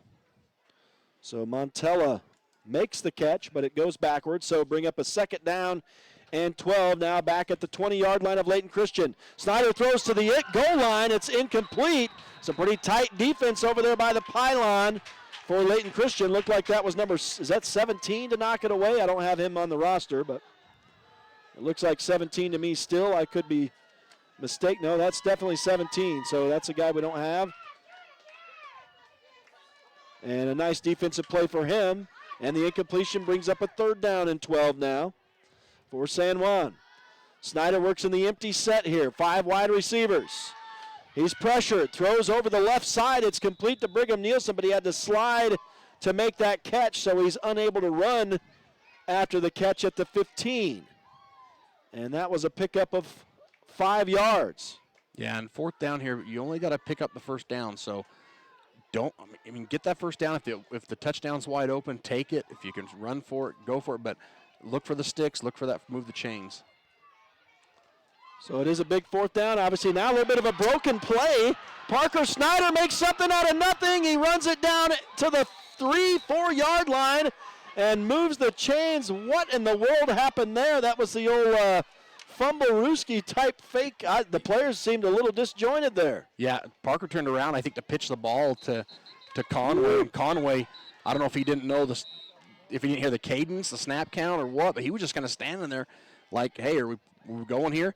And Parker, with the good field awareness to just turn it upfield and picks up a first down where that's a 12-yard run. That could have been a huge blow for him and a stop on 4th down, and he's able to scramble up the field. And unfortunately, got a eagle down here, and hopefully it's not too serious. Helmet off. He's kind of rolling around some pain. You just feel bad for those kids, and hopefully this is not something serious for that young man. Well, yeah, that play should have probably been. Yeah. Snyder should have been brought down in the backfield, but what an effort by the senior quarterback to get the first down there. And now the Broncos are still in business trying to add another touchdown here. Oh, they're gonna watch that play on Monday, and they're gonna think disaster all the way. How did we get a first down out of this? But that's just a quarterback with the will and desire to make something out of nothing, because that was a broken play all the way. That should have been a 5-6 yard loss, and Parker just zips up the field. It was awesome. I mean, go home and watch that again on Pitcher at Palmer after the game. So it will be a 1st and goal down at the 3. Actually, the 4, pardon me. It looks like big number 53 is being helped off. But it doesn't seem to be too serious, thankfully. So. We don't have him on our roster, so. Yeah, we've noticed that a little bit here. Also, I printed off a San Juan roster from Max Preps, and it was totally off. So I had to have Coach Christensen send me the actual Excel file with their roster. We'd have had a very erroneous roster. And now we're ready to go. 1st and goal for San Juan inside the 5. Snyder working for the shotgun. This time it looks like the players are all on the same page.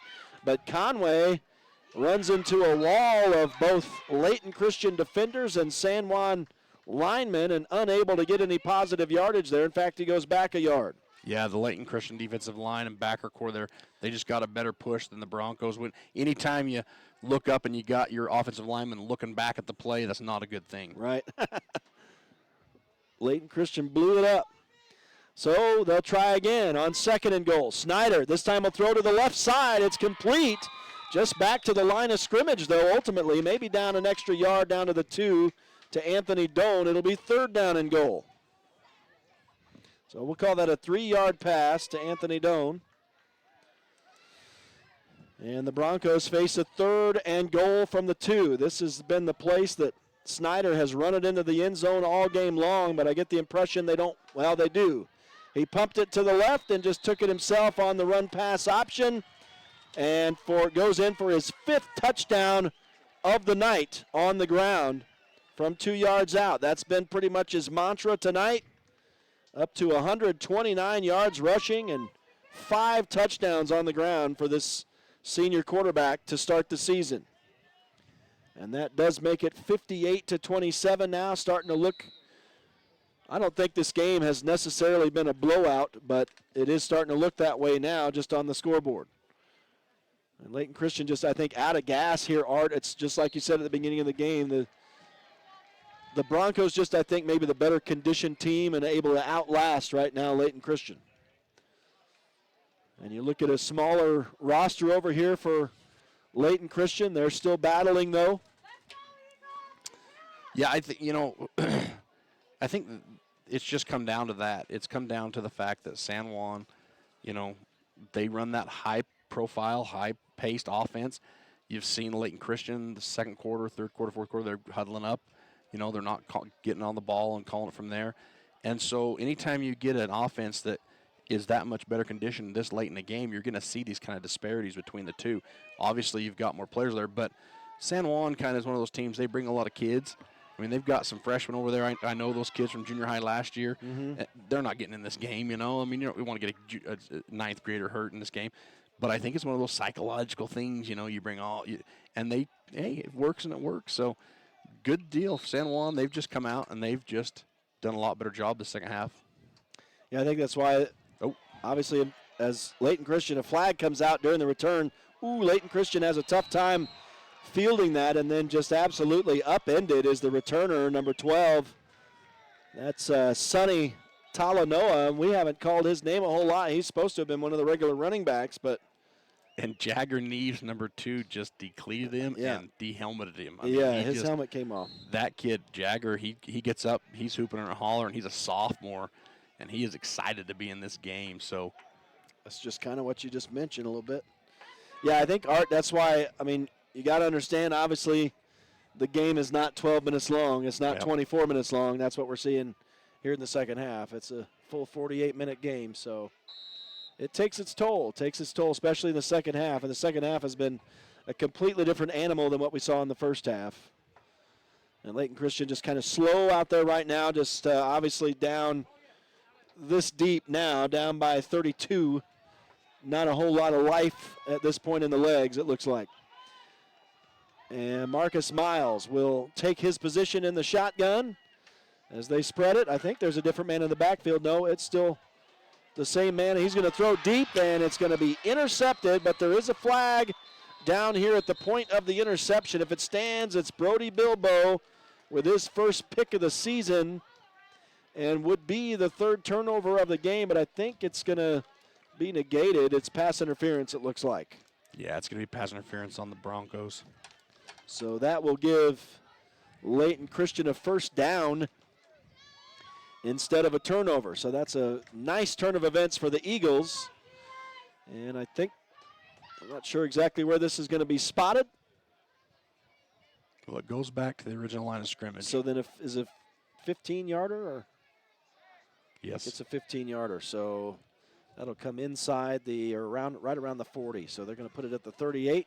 First and 10 for the Eagles. And the other thing about, you look at San Juan's summer regimen, and you talked about a little bit in the interview with Barkley before the season and aired it tonight. But these kids are going against JV kids that are hungry, that are junior, seniors, and want to get on the field. Those practices are dynamic. Yeah. So Layton Christian now on first and 10, got a new set of downs via the penalty. Miles is flushed out again, throws to the far side and nearly caught over there by number 25, Memphis Hunkin. We're starting to see some new guys into the game now for Layton Christian. At least it looks like we're starting to see some new guys maybe for San Juan as well. Jayton Knight there, he was on the pressure on that quarterback. He gets that quarterback rolling out, can't square his hips and make a good throw on that. And just great pressure all night by Jayton. He has been phenomenal from that defensive end position. We talked about it a little in the pregame, but he is fast. I would like to see him break down a little better. He's overrun some things, but he's got good pressure. And at the end of the day, if you can pressure quarterback into mistakes, it's just as good as a sack, I guess. And it brings up a second down and 10, so Miles will start again from the shotgun. He has pressure. Speaking of Jayton Knight, comes in there, nearly gets to him, but he's able to throw downfield. That ball was tipped and incomplete. Nice defense over here by Branton Bethea to knock it away again. He's had a couple of he's broken up a couple passes in this game. I remember one back in the first quarter that was big, or maybe it was the second quarter, but either way, a couple good defensive plays for Bethea. Yeah, he's played good in the secondary for the most part. He's recovered well after that first quarter. He's done a lot better. But again, Jayton Knight, just a lot of pressure, and I know sometimes you don't block the offside defensive end. You want to read him in some offenses. If he can get in there and break down and make those big sacks. What? Looks like we've got a penalty or something. I didn't see a flag, but they're moving the chains. Yeah, they put the ball right where the ball was knocked away is where the ball ends up. So that must have been another pass interference. So back-to-back 15-yard penalties against San Juan, and Layton Christian in business now on the San Juan side of midfield. Look at this fake, and the quarterback, Miles, up the middle. He slides down. I'm kind of surprised. He may have been able to get more yardage there. Boy, he got out to the 30 in about 2 seconds on a 15-yard run right there. Yeah, I'm not sure what happened that play before, how they got that. I didn't see a flag on the field. Me neither. But at any rate, it resulted in a new set of downs, and now they move the chains again on a nice run from senior quarterback Marcus Miles. 15, I think it was about a 15-yard run or thereabouts. We got a replay maybe we can look at, I guess, on that previous play. But here is Layton Christian back to the line of scrimmage on first and 10 from the San Juan 30. Miles in the shotgun, looks to pass, throws over the middle, incomplete. He overthrew his intended receiver by about 5 yards. That was number 3 intended, Braden Bott. So the incompletion brings up a 2nd and 10, stops the clock with 8:28 to go in this ball game, and it's a 59-27 lead for San Juan. So this game was close in the first half. San Juan started to take command late in the second quarter and have maintained that control through the second half of this ball game and are. I think we may have been calling some wrong numbers even off the list that you've got, because I've gotten 2 texts now with the Bronco roster, so okay. I'm not sure what's right or what's wrong, so okay. we apologize if we're calling the wrong kids. That's just the roster we have. Thankfully, I got the roster from Coach Christensen, so we'll have to see if we can get a corrected version. But here's a nice pitch and catch, and now the Broncos are chasing Braden Bott. He's going to rumble all the way down inside the 10 to about the 7. The chains haven't moved yet. That play originated from around the 30, so that would be a 23-yard pass from Marcus Miles to Braden Bott. Looks like it will stand. And moves him down into 1st and goal territory inside the 10-yard line. So Miles will be working from the shotgun here deep in San Juan territory. Layton Christian looking to get on the board for the first time in the second half, and they do as Miles throws over the middle, complete for a touchdown. And it looks like, I believe, number 1 making the catch. It is Elijah Ellis from 7 yards out. That's his 2nd touchdown catch of the night. And that gives Miles his 4th touchdown pass of the night. And makes it 59-33, I think it is. The scoreboard's missing some dots. I need to go off our scoreboard, it looks like. You guys are just as good, as if not better, than those guys. 59-30. Depends on the night, yeah. 59-33. Layton Christian going to go for 2, obviously. Miles is flushed out of the pocket. Also, not surprisingly, he's on a massive scramble. Now running toward the sideline. He loafs it into the back of the end zone, and that was just good communication with his receiver. That was kind of like some sandlot football, backyard football right there. And his receiver, Elijah Ellis, did a good job to stay open in the end zone and make a catch. Boy, Marcus Miles still looks good, Art, even though at this point they're down by a sizable margin. He throws that where only Ellis can go up and get that, I think, right there. Yeah, and going back to that play where we couldn't figure out how they got the first down, looking at the replay, it looks like they called the same thing that they've called against Layton Christian a couple times, going low on the quarterback maybe. And from what I could see on the replay, probably what they called on San Juan. Okay. Below the knees. And so, something that both teams are going to have to look out for. Flag was probably there, but it was probably back in a bunch of players back here, and we just missed it. So that's how that series got extended out. Well, it results in 8 points for the Layton Christian Eagles and makes it a 59-35 game with 7:55 to go. And I'm guessing we're going to see a little onside-ery here, just for fun. San Juan's lined up in their onside kick return, so they probably think the same thing.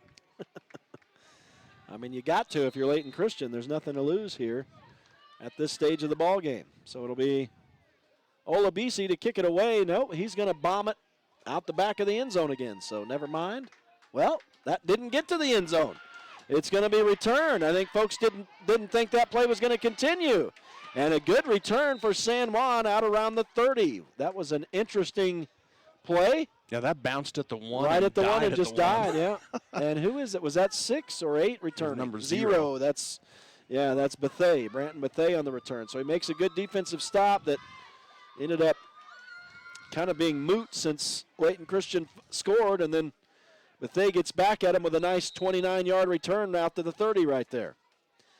So it'll be 1st and 10 for the Broncos from their own 30, and if I know the Broncos, they're not going to slow down with 7:47 to go in this ball game, up 59-35.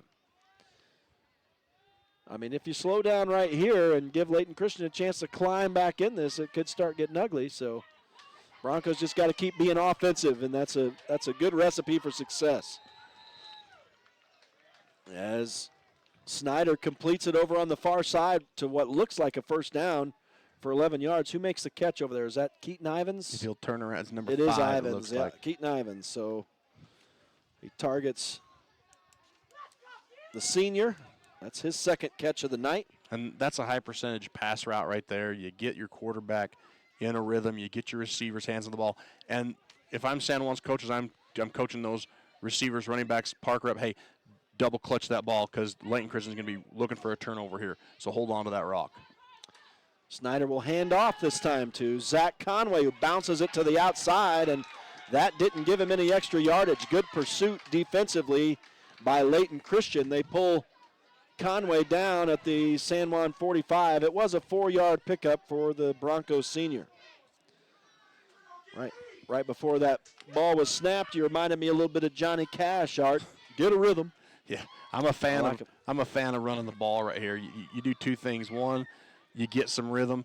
Two, you keep that clock moving. You make LCA start burning some timeouts here, and that's right now the clock is your biggest opponent. You want that thing to tick down. If you get 6, it's a moot point, but run that clock. You don't want to stop it. You don't want to give LCA any free timeouts here.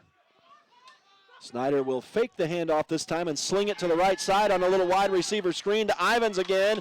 Ivins is a kid who's got those big, long alien legs and is able to scamper out for, it looks like about 10 yards plus, maybe 11, 12. I think we'll say 12. Keaton Ivins back-to-back catches here to the tune of 23 yards. He's got 73 on the night on 3 catches. The Broncos this time are in the huddle here, so this has been rare tonight. But like you said, using that clock at this point now down under 6 to go in this game. And high percentage throws, those both are. And like I said, just get your rhythm. Get you at the end of the game here, get some confidence in those receivers going in next week. Man in motion is Anthony Doan for San Juan. Comes to the near flat.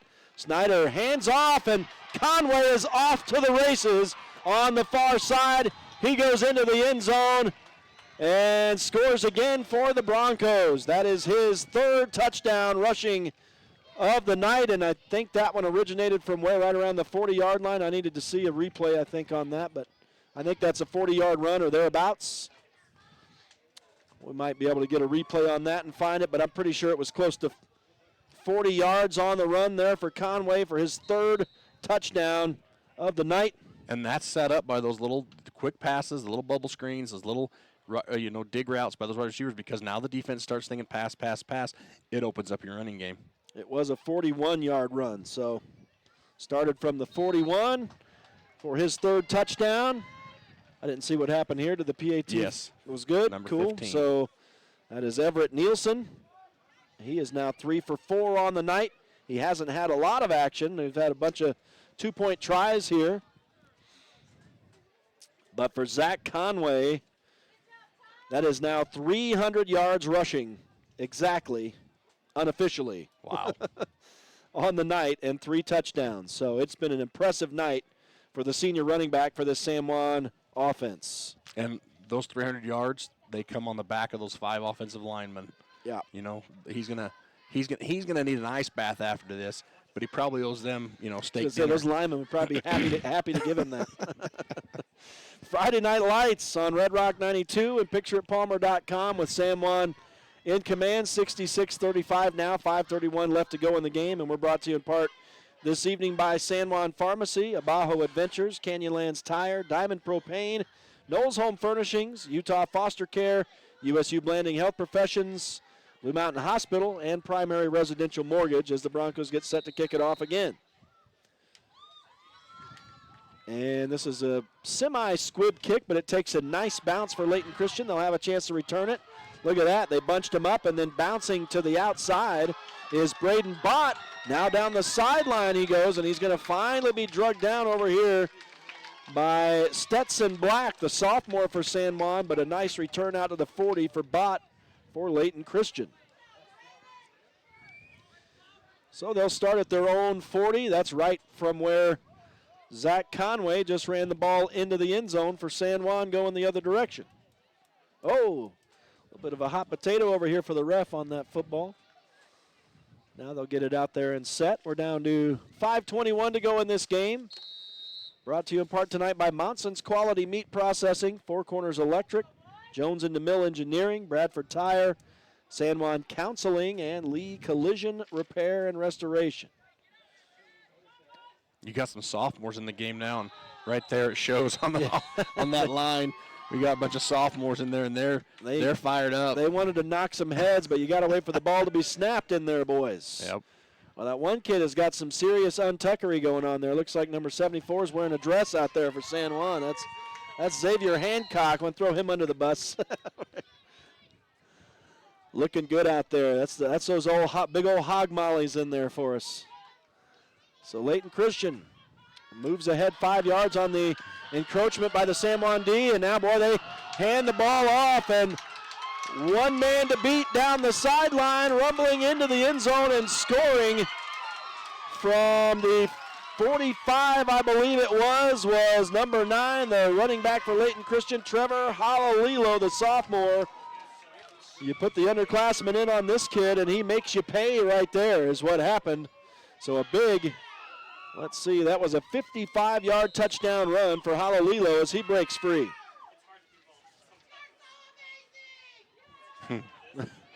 That was funny. Folks might not have been able to hear that on the radio. One of the ladies in the stands just said, "You're so amazing." So another touchdown run for Halalilo. That's 2 on the day. And we'll have to tally up some stats at the end of this game. It's kind of gotten out of my hands here with the speed. We haven't had, thankfully, any injury timeouts yet here in this fourth quarter. There was a epidemic of those in the third quarter, but now we get whistles before Layton Christian attempts here. False start on the Eagles will march them back 5 yards, so they'll try again from the 8-yard line here. Which is good because Broncos up front moved too, but obviously they were, after the Eagles moved, so you get that, wipe that off, and the Eagles get the false start. But Coach Christensen's left in that underclassmen team. They're still all out there, so he's going to let them dig themselves out of this PAT. This 2-point try. 66-41 is the score. 5:07 still to go. So a lot of time still left in this game, depending on what happens here. I'm surprised Layton Christian did not attempt an onside on their last kick. We'll see if they do this time, but they do connect on that 2-point try as Marcus Miles finds Braden Bott in the back of the end zone. So all of a sudden it's 66-43. And so that's a 23-point deficit. That's a 3-touchdown situation here for Layton Christian. San Juan bringing the usual suspects back out on the field to receive this kick, it looks like. Yeah, and you want to get your underclassmen some look. You want to get your varsity off the field to keep them fresh for next week. This has been a hard-fought game, a lot of cramping going on. But at the same time, you want to finish this thing out. And so I wouldn't be surprised to see Coach Christian go back to his horses here to try to get, if nothing else, another touchdown or, run some clock here to get out of this fourth quarter. And I guess last time we'd see an onside. I guess this time we'll see an onside, but we'll see. Obviously, Layton Christian able to punch one in. It didn't take a whole lot of time, probably because San Juan's drive didn't take a whole lot of time. Zach Conway went in from 41 yards out. Nope, he's going to bomb it again. I think this kid just likes to kick the football.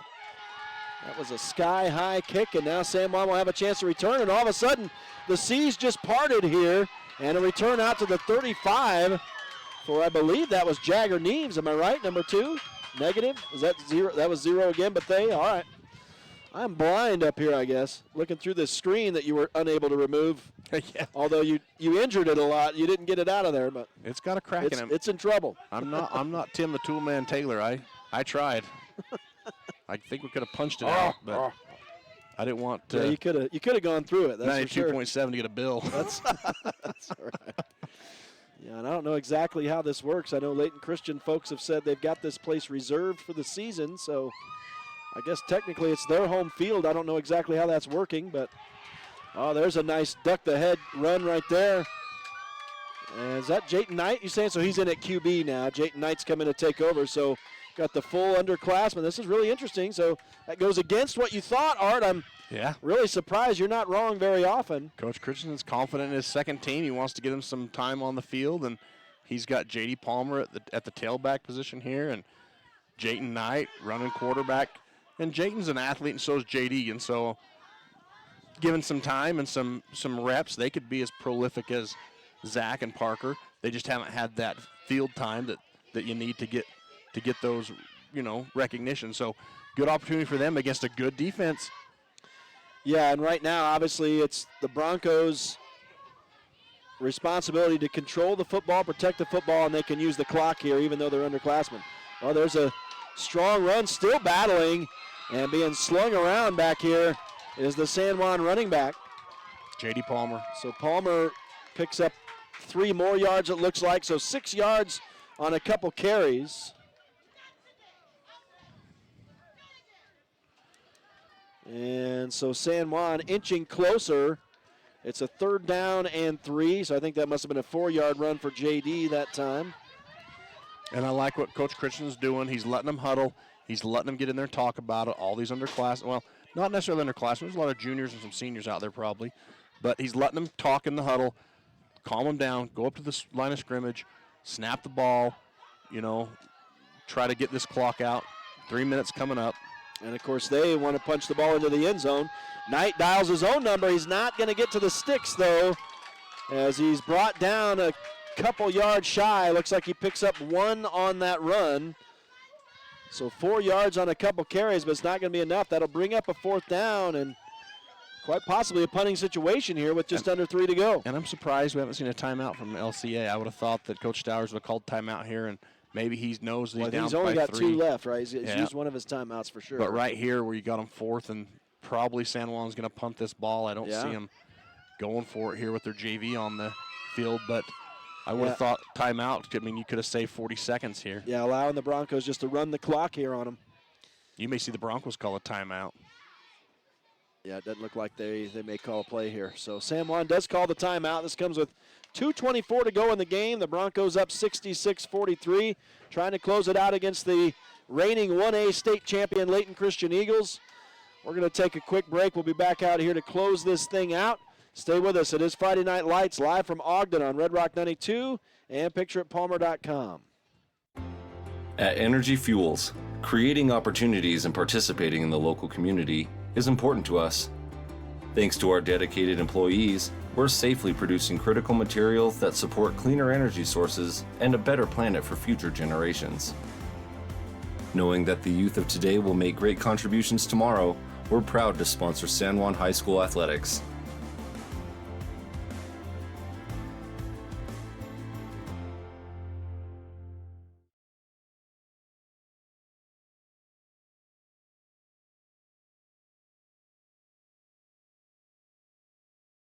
With a changing economy and advancing technology, it's time that marketing and selling of real estate in San Juan County catches up.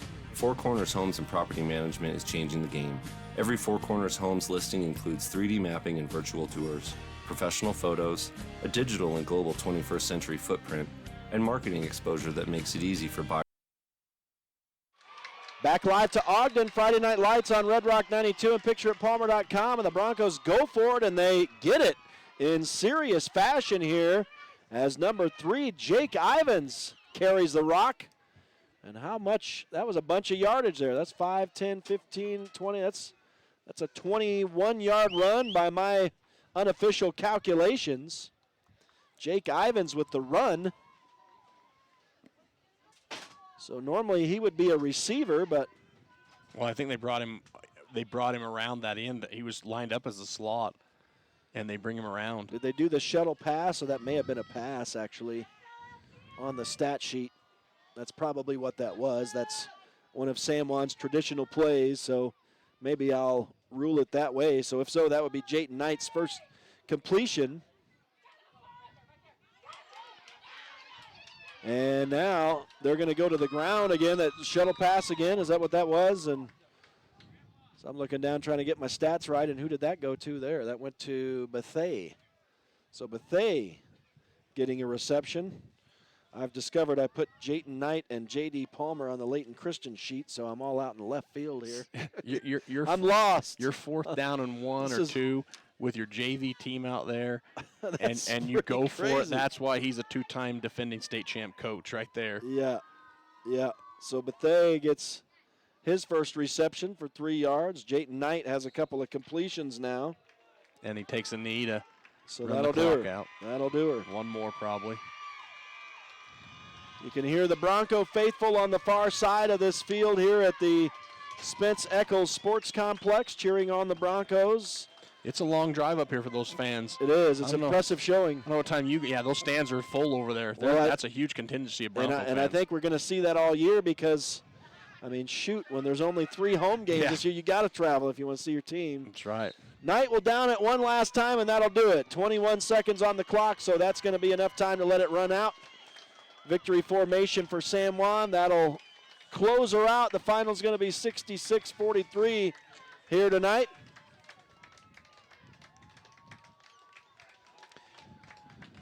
So, and we'll see if we'll take a break, of course, here in a minute. I'll be computing some final stats. We're going to see if we can get an interview with head coach Barkley Christensen. I don't know if he'll have the ability to come up here, but if he does, obviously I'll be excited to visit with him, and I'll understand if he can't make it after the first game, but obviously we'll be able to talk with him before the next game. The Broncos are going to be headed back up here to Draper next week to take on Juan Diego. So a lot of traveling this year, obviously. We knew that before the season started, but it's a 66-43 final here tonight as the San Juan Broncos win their 26th game in a row and open the 2023 campaign with this win over the reigning 1A state champion Layton Christian Eagles. Give the Eagles some credit. They battled hard in this one. They had San Juan on the ropes early in this game. They gave them all they could handle. They had a 1-point lead at one point in that first quarter as the teams were duking it out, but the Broncos are able to take control late in that first half and win sort of going away in this one. Obviously had some JV guys in the game late to close it out. But a 66-43 final and a fairly convincing win here tonight for the San Juan Broncos. We'll take a break. I'll come back with some final game stats, and we'll see if we get a chance to talk with head coach Barkley Christensen here in a minute. Stay with us. It's Friday Night Lights on Red Rock 92 and pictureitpalmer.com.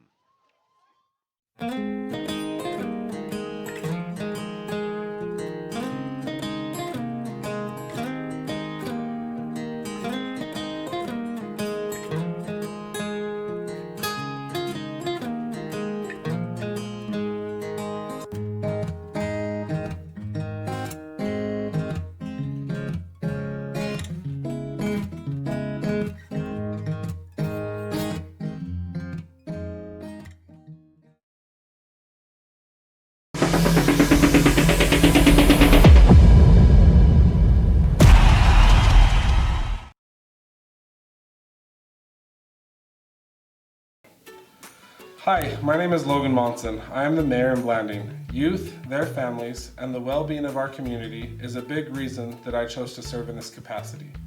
Utah kids report that the #1 reason they choose not to drink is their parents' strong disapproval.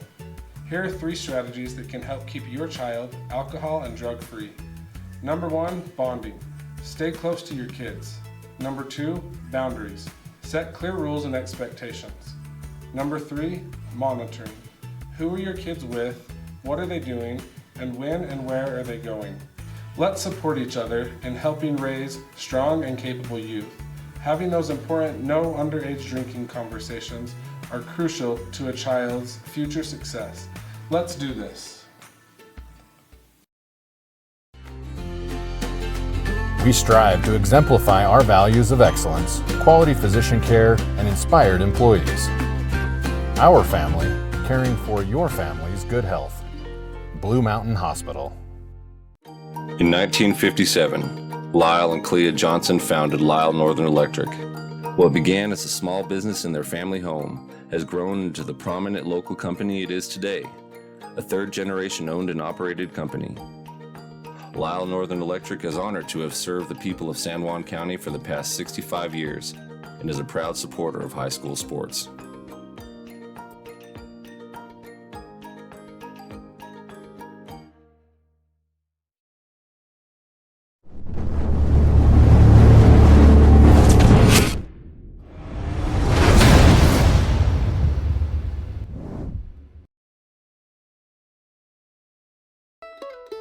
Blue Mountain Hospital. Our family, caring for your family's good health.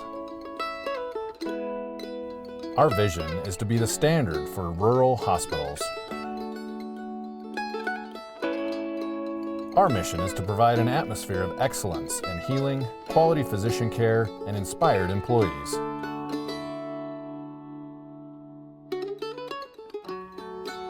Blue Mountain Hospital.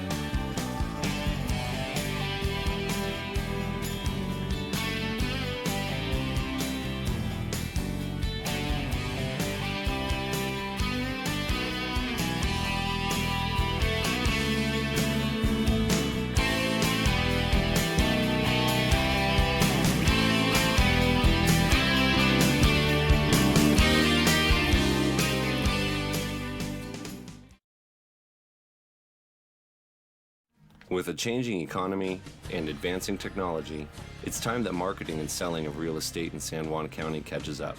Four Corners Homes and Property Management is changing the game. Every Four Corners Homes listing includes 3D mapping and virtual tours, professional photos, a digital and global 21st century footprint, and marketing exposure that makes it easy for buyers to find and identify what makes your listing unique. Marketing and exposure sells real estate, and if you want the best, you need Four Corners Homes on your team.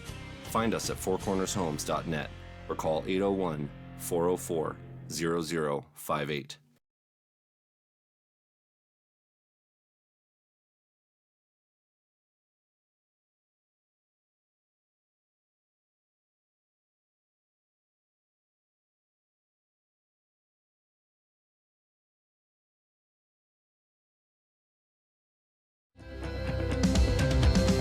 Here at Utah Naval Health System, our mission statement is we exist to improve your quality of life through comprehensive, self-empowered, culturally sensitive, and amazing customer service.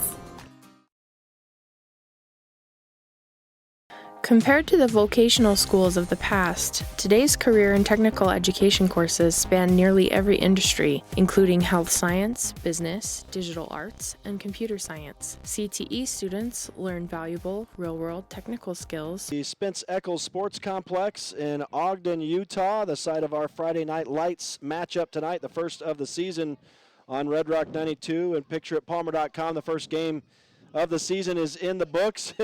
It was a first game of the season. It was a little bit ugly, but a 66-43 finish tonight, a win for the San Juan Broncos. We are excited to be joined by head coach for the Broncos, Barkley Christensen. And Coach, I guess maybe what are your thoughts on this one? I know you came in shaking your head.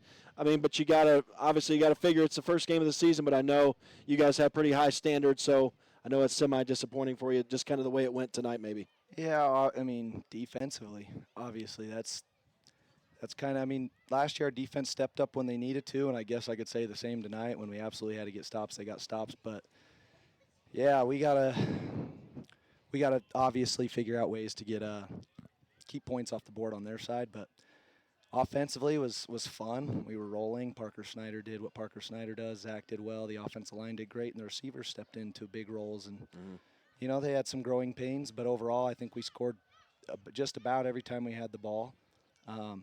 So, I mean, if you score 66 points, of course you're going to be happy.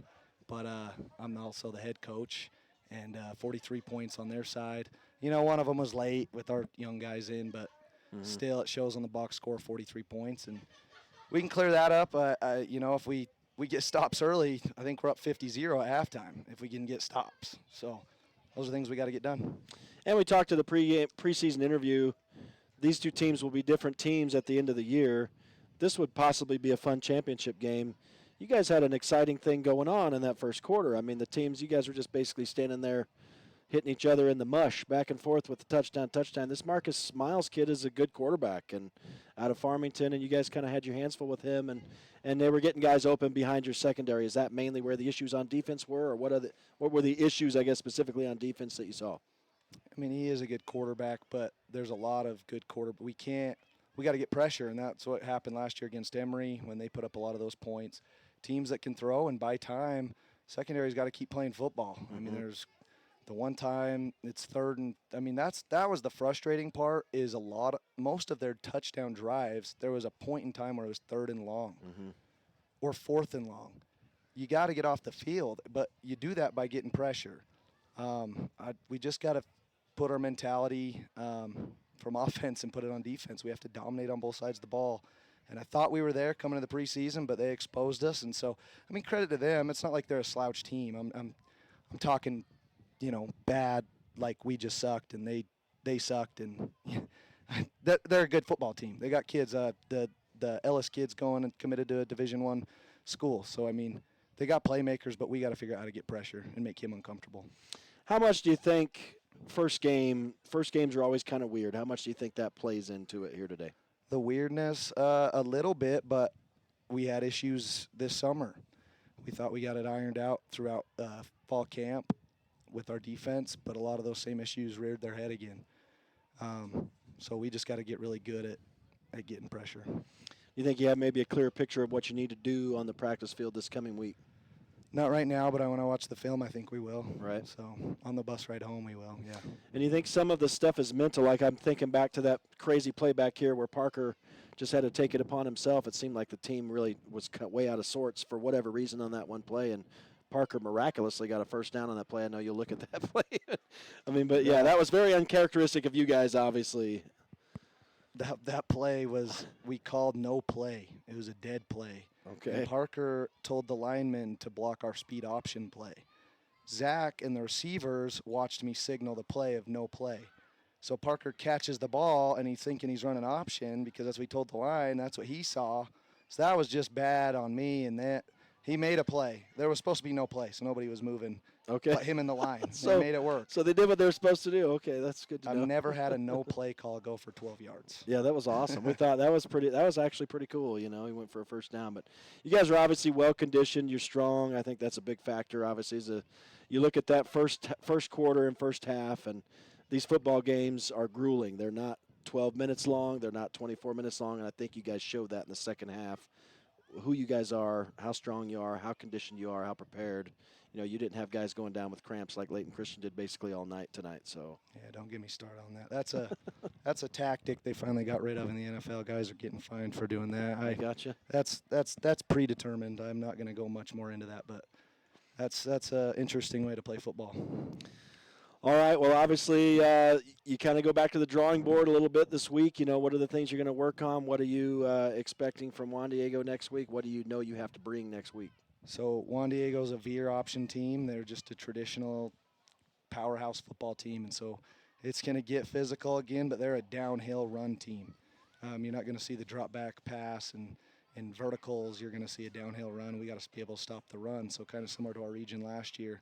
And then obviously defensively they're going to be good, and it's going to be tough going all the way back up here on the road again. So, yeah, and you're going to do that a lot this year, obviously. And it's interesting in the high school scheme of things, the differences in teams that you're going to see this year and how you have to just be almost completely different defensively for different teams. Yeah, I think it's harder calling defense at a lower level because 5A, 6A, you're running pretty much against the spread every time, and lower levels you're seeing option, you're seeing wing tee, you're seeing spread.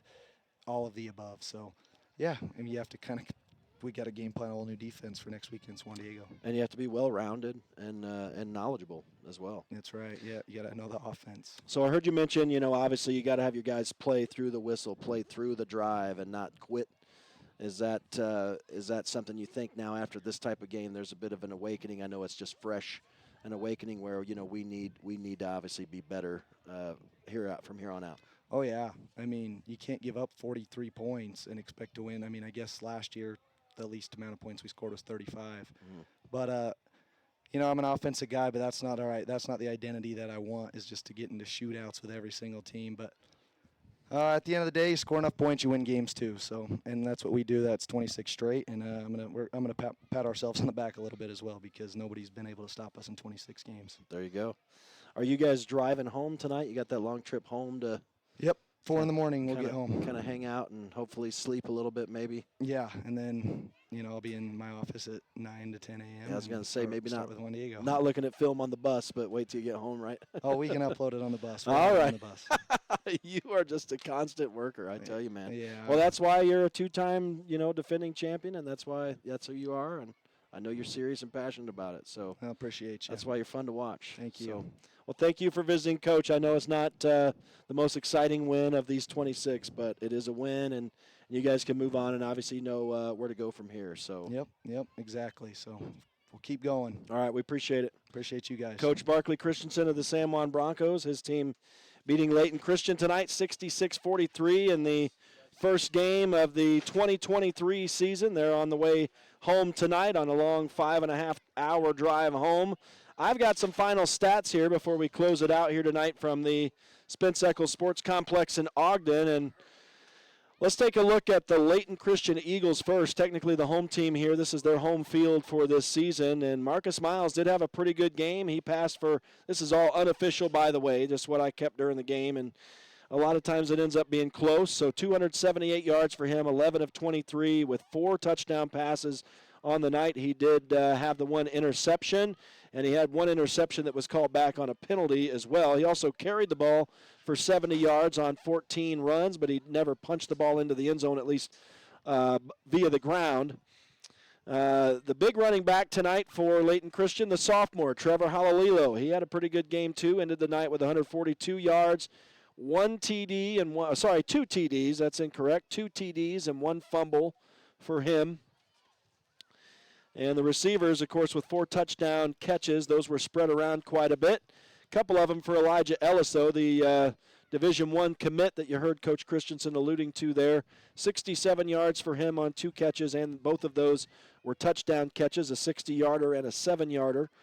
Timmy Olabisi caught the ball a couple times tonight as well for 33 yards, the 129-yard touchdown reception.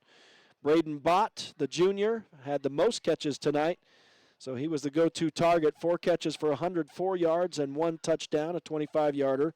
Max Montgomery had 1 catch for 31 yards, and Jaden Emmanuel a 15-yard catch. So that is Layton Christian's statistics. We'll take a look now at the San Juan Broncos. And we mentioned Parker Snyder, the senior quarterback in the passing game. He's lost a lot of his weapons in the receiving department. My guess is that'll come along as the season goes, but a little bit quiet from what we've been used to for him in the passing game. 240 yards tonight. He was 16 of 23.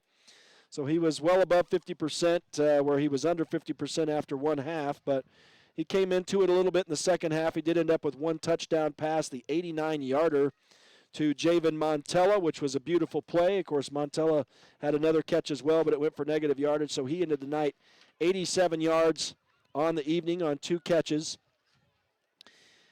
Jake Ivins came on at the end there and had 1 catch for 21 yards. That was winding the game down. But the starters tonight, Keaton Ivins, 3 catches, 73 yards. Brigham Nielsen had 3 catches, 23 yards. Anthony Doan rounds it out. He had 3 catches for 27 yards. And what can you say about the running game tonight? Is Art Adair back with us again? But you had both the seniors going at it, Parker Snyder and Zach Conway getting it done. Obviously, Snyder's yardage was kind of close in, goal line situation inside the 5, but he had 5 rushing touchdowns tonight to help out his passing game, 129 yards for him. Again, most of that inside the 5-yard line tonight, but 17 runs, 129 yards, 5 touchdowns. But Zach Conway did a lot of work tonight, had some big runs, a couple 80-yarders, a 51-yard run, a 41-yard run.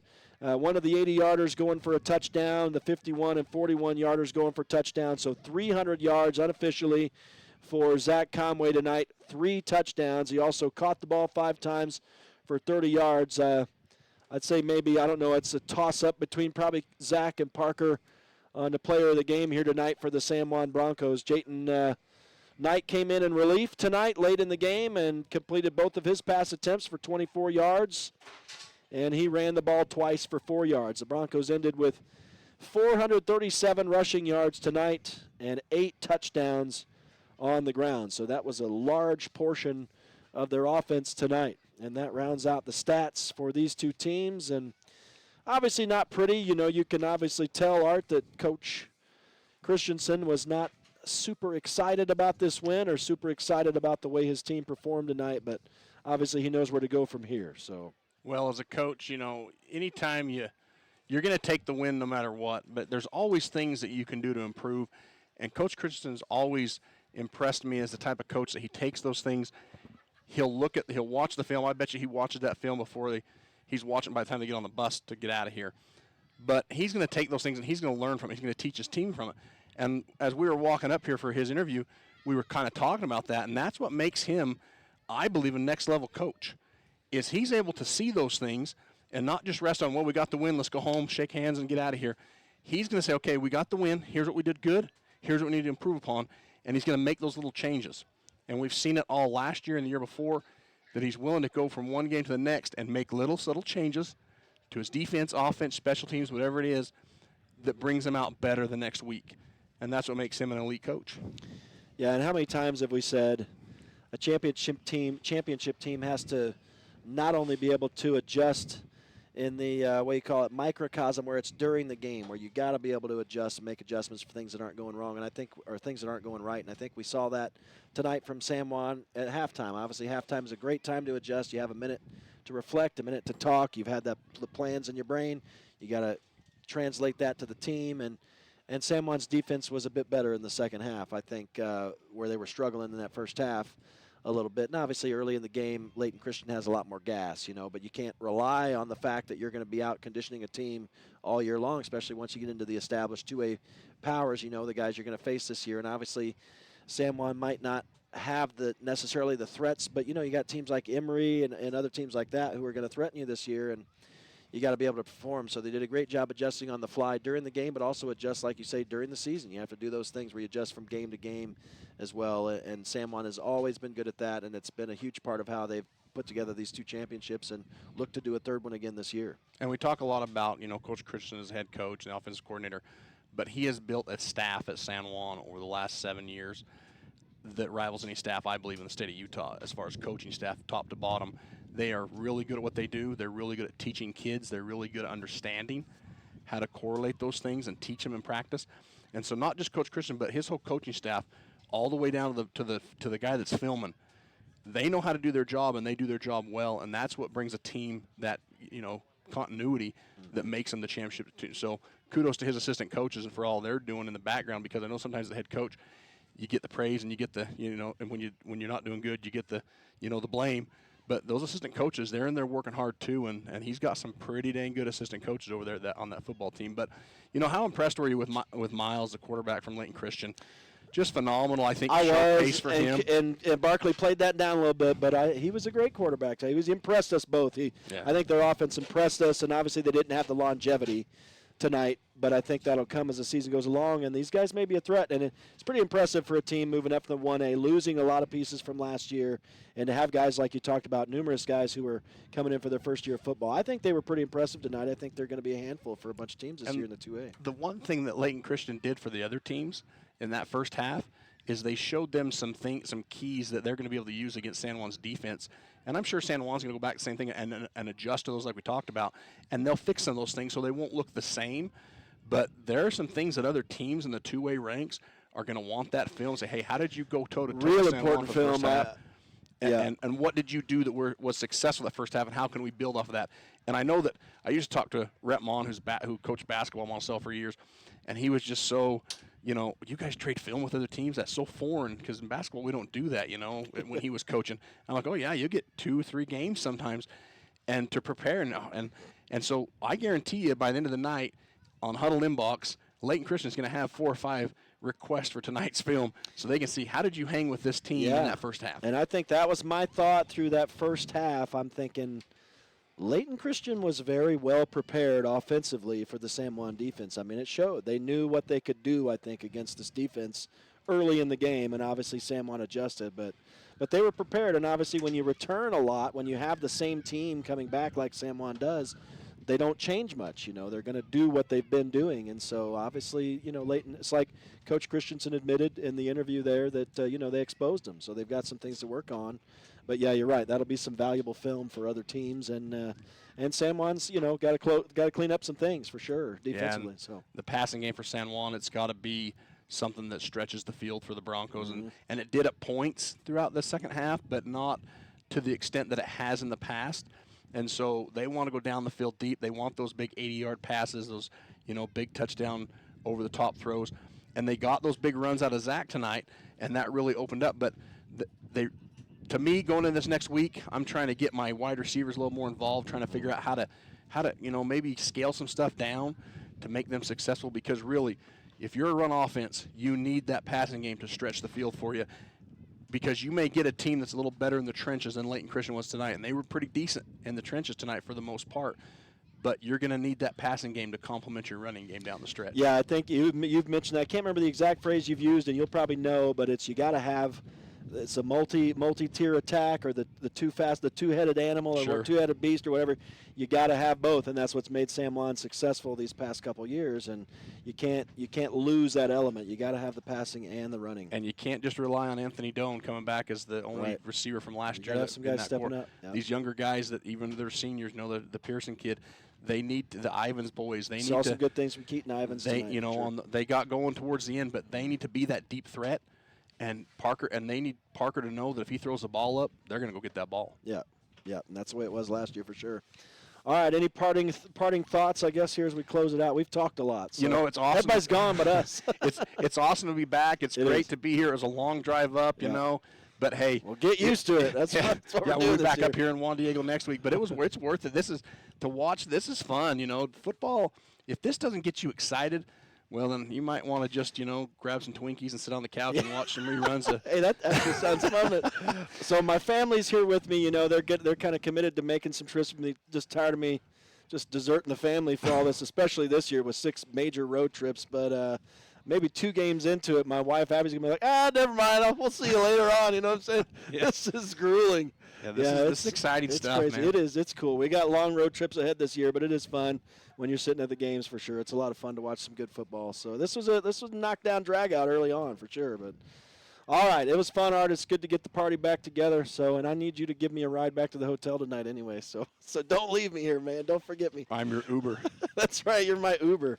All right, that'll do it for us here tonight. It was a fun one, a 66-43 final. The San Juan Broncos winning it here tonight. It wasn't the most beautiful game of all time, but it was a win for the San Juan Broncos. They're 26 games in a row now for these Broncos. We'll see if they can extend that against Juan Diego. We're going to come right back up here to Draper next week, so another long road trip for us before we get our home opener here in a couple weeks. So it was fun, and I want to say thanks to everybody involved. Thanks to all the sponsors back at home. Thanks to the pictureatpalmer.com guys, Caleb Carr and Lane Palmer, of course, do an excellent video like they always do.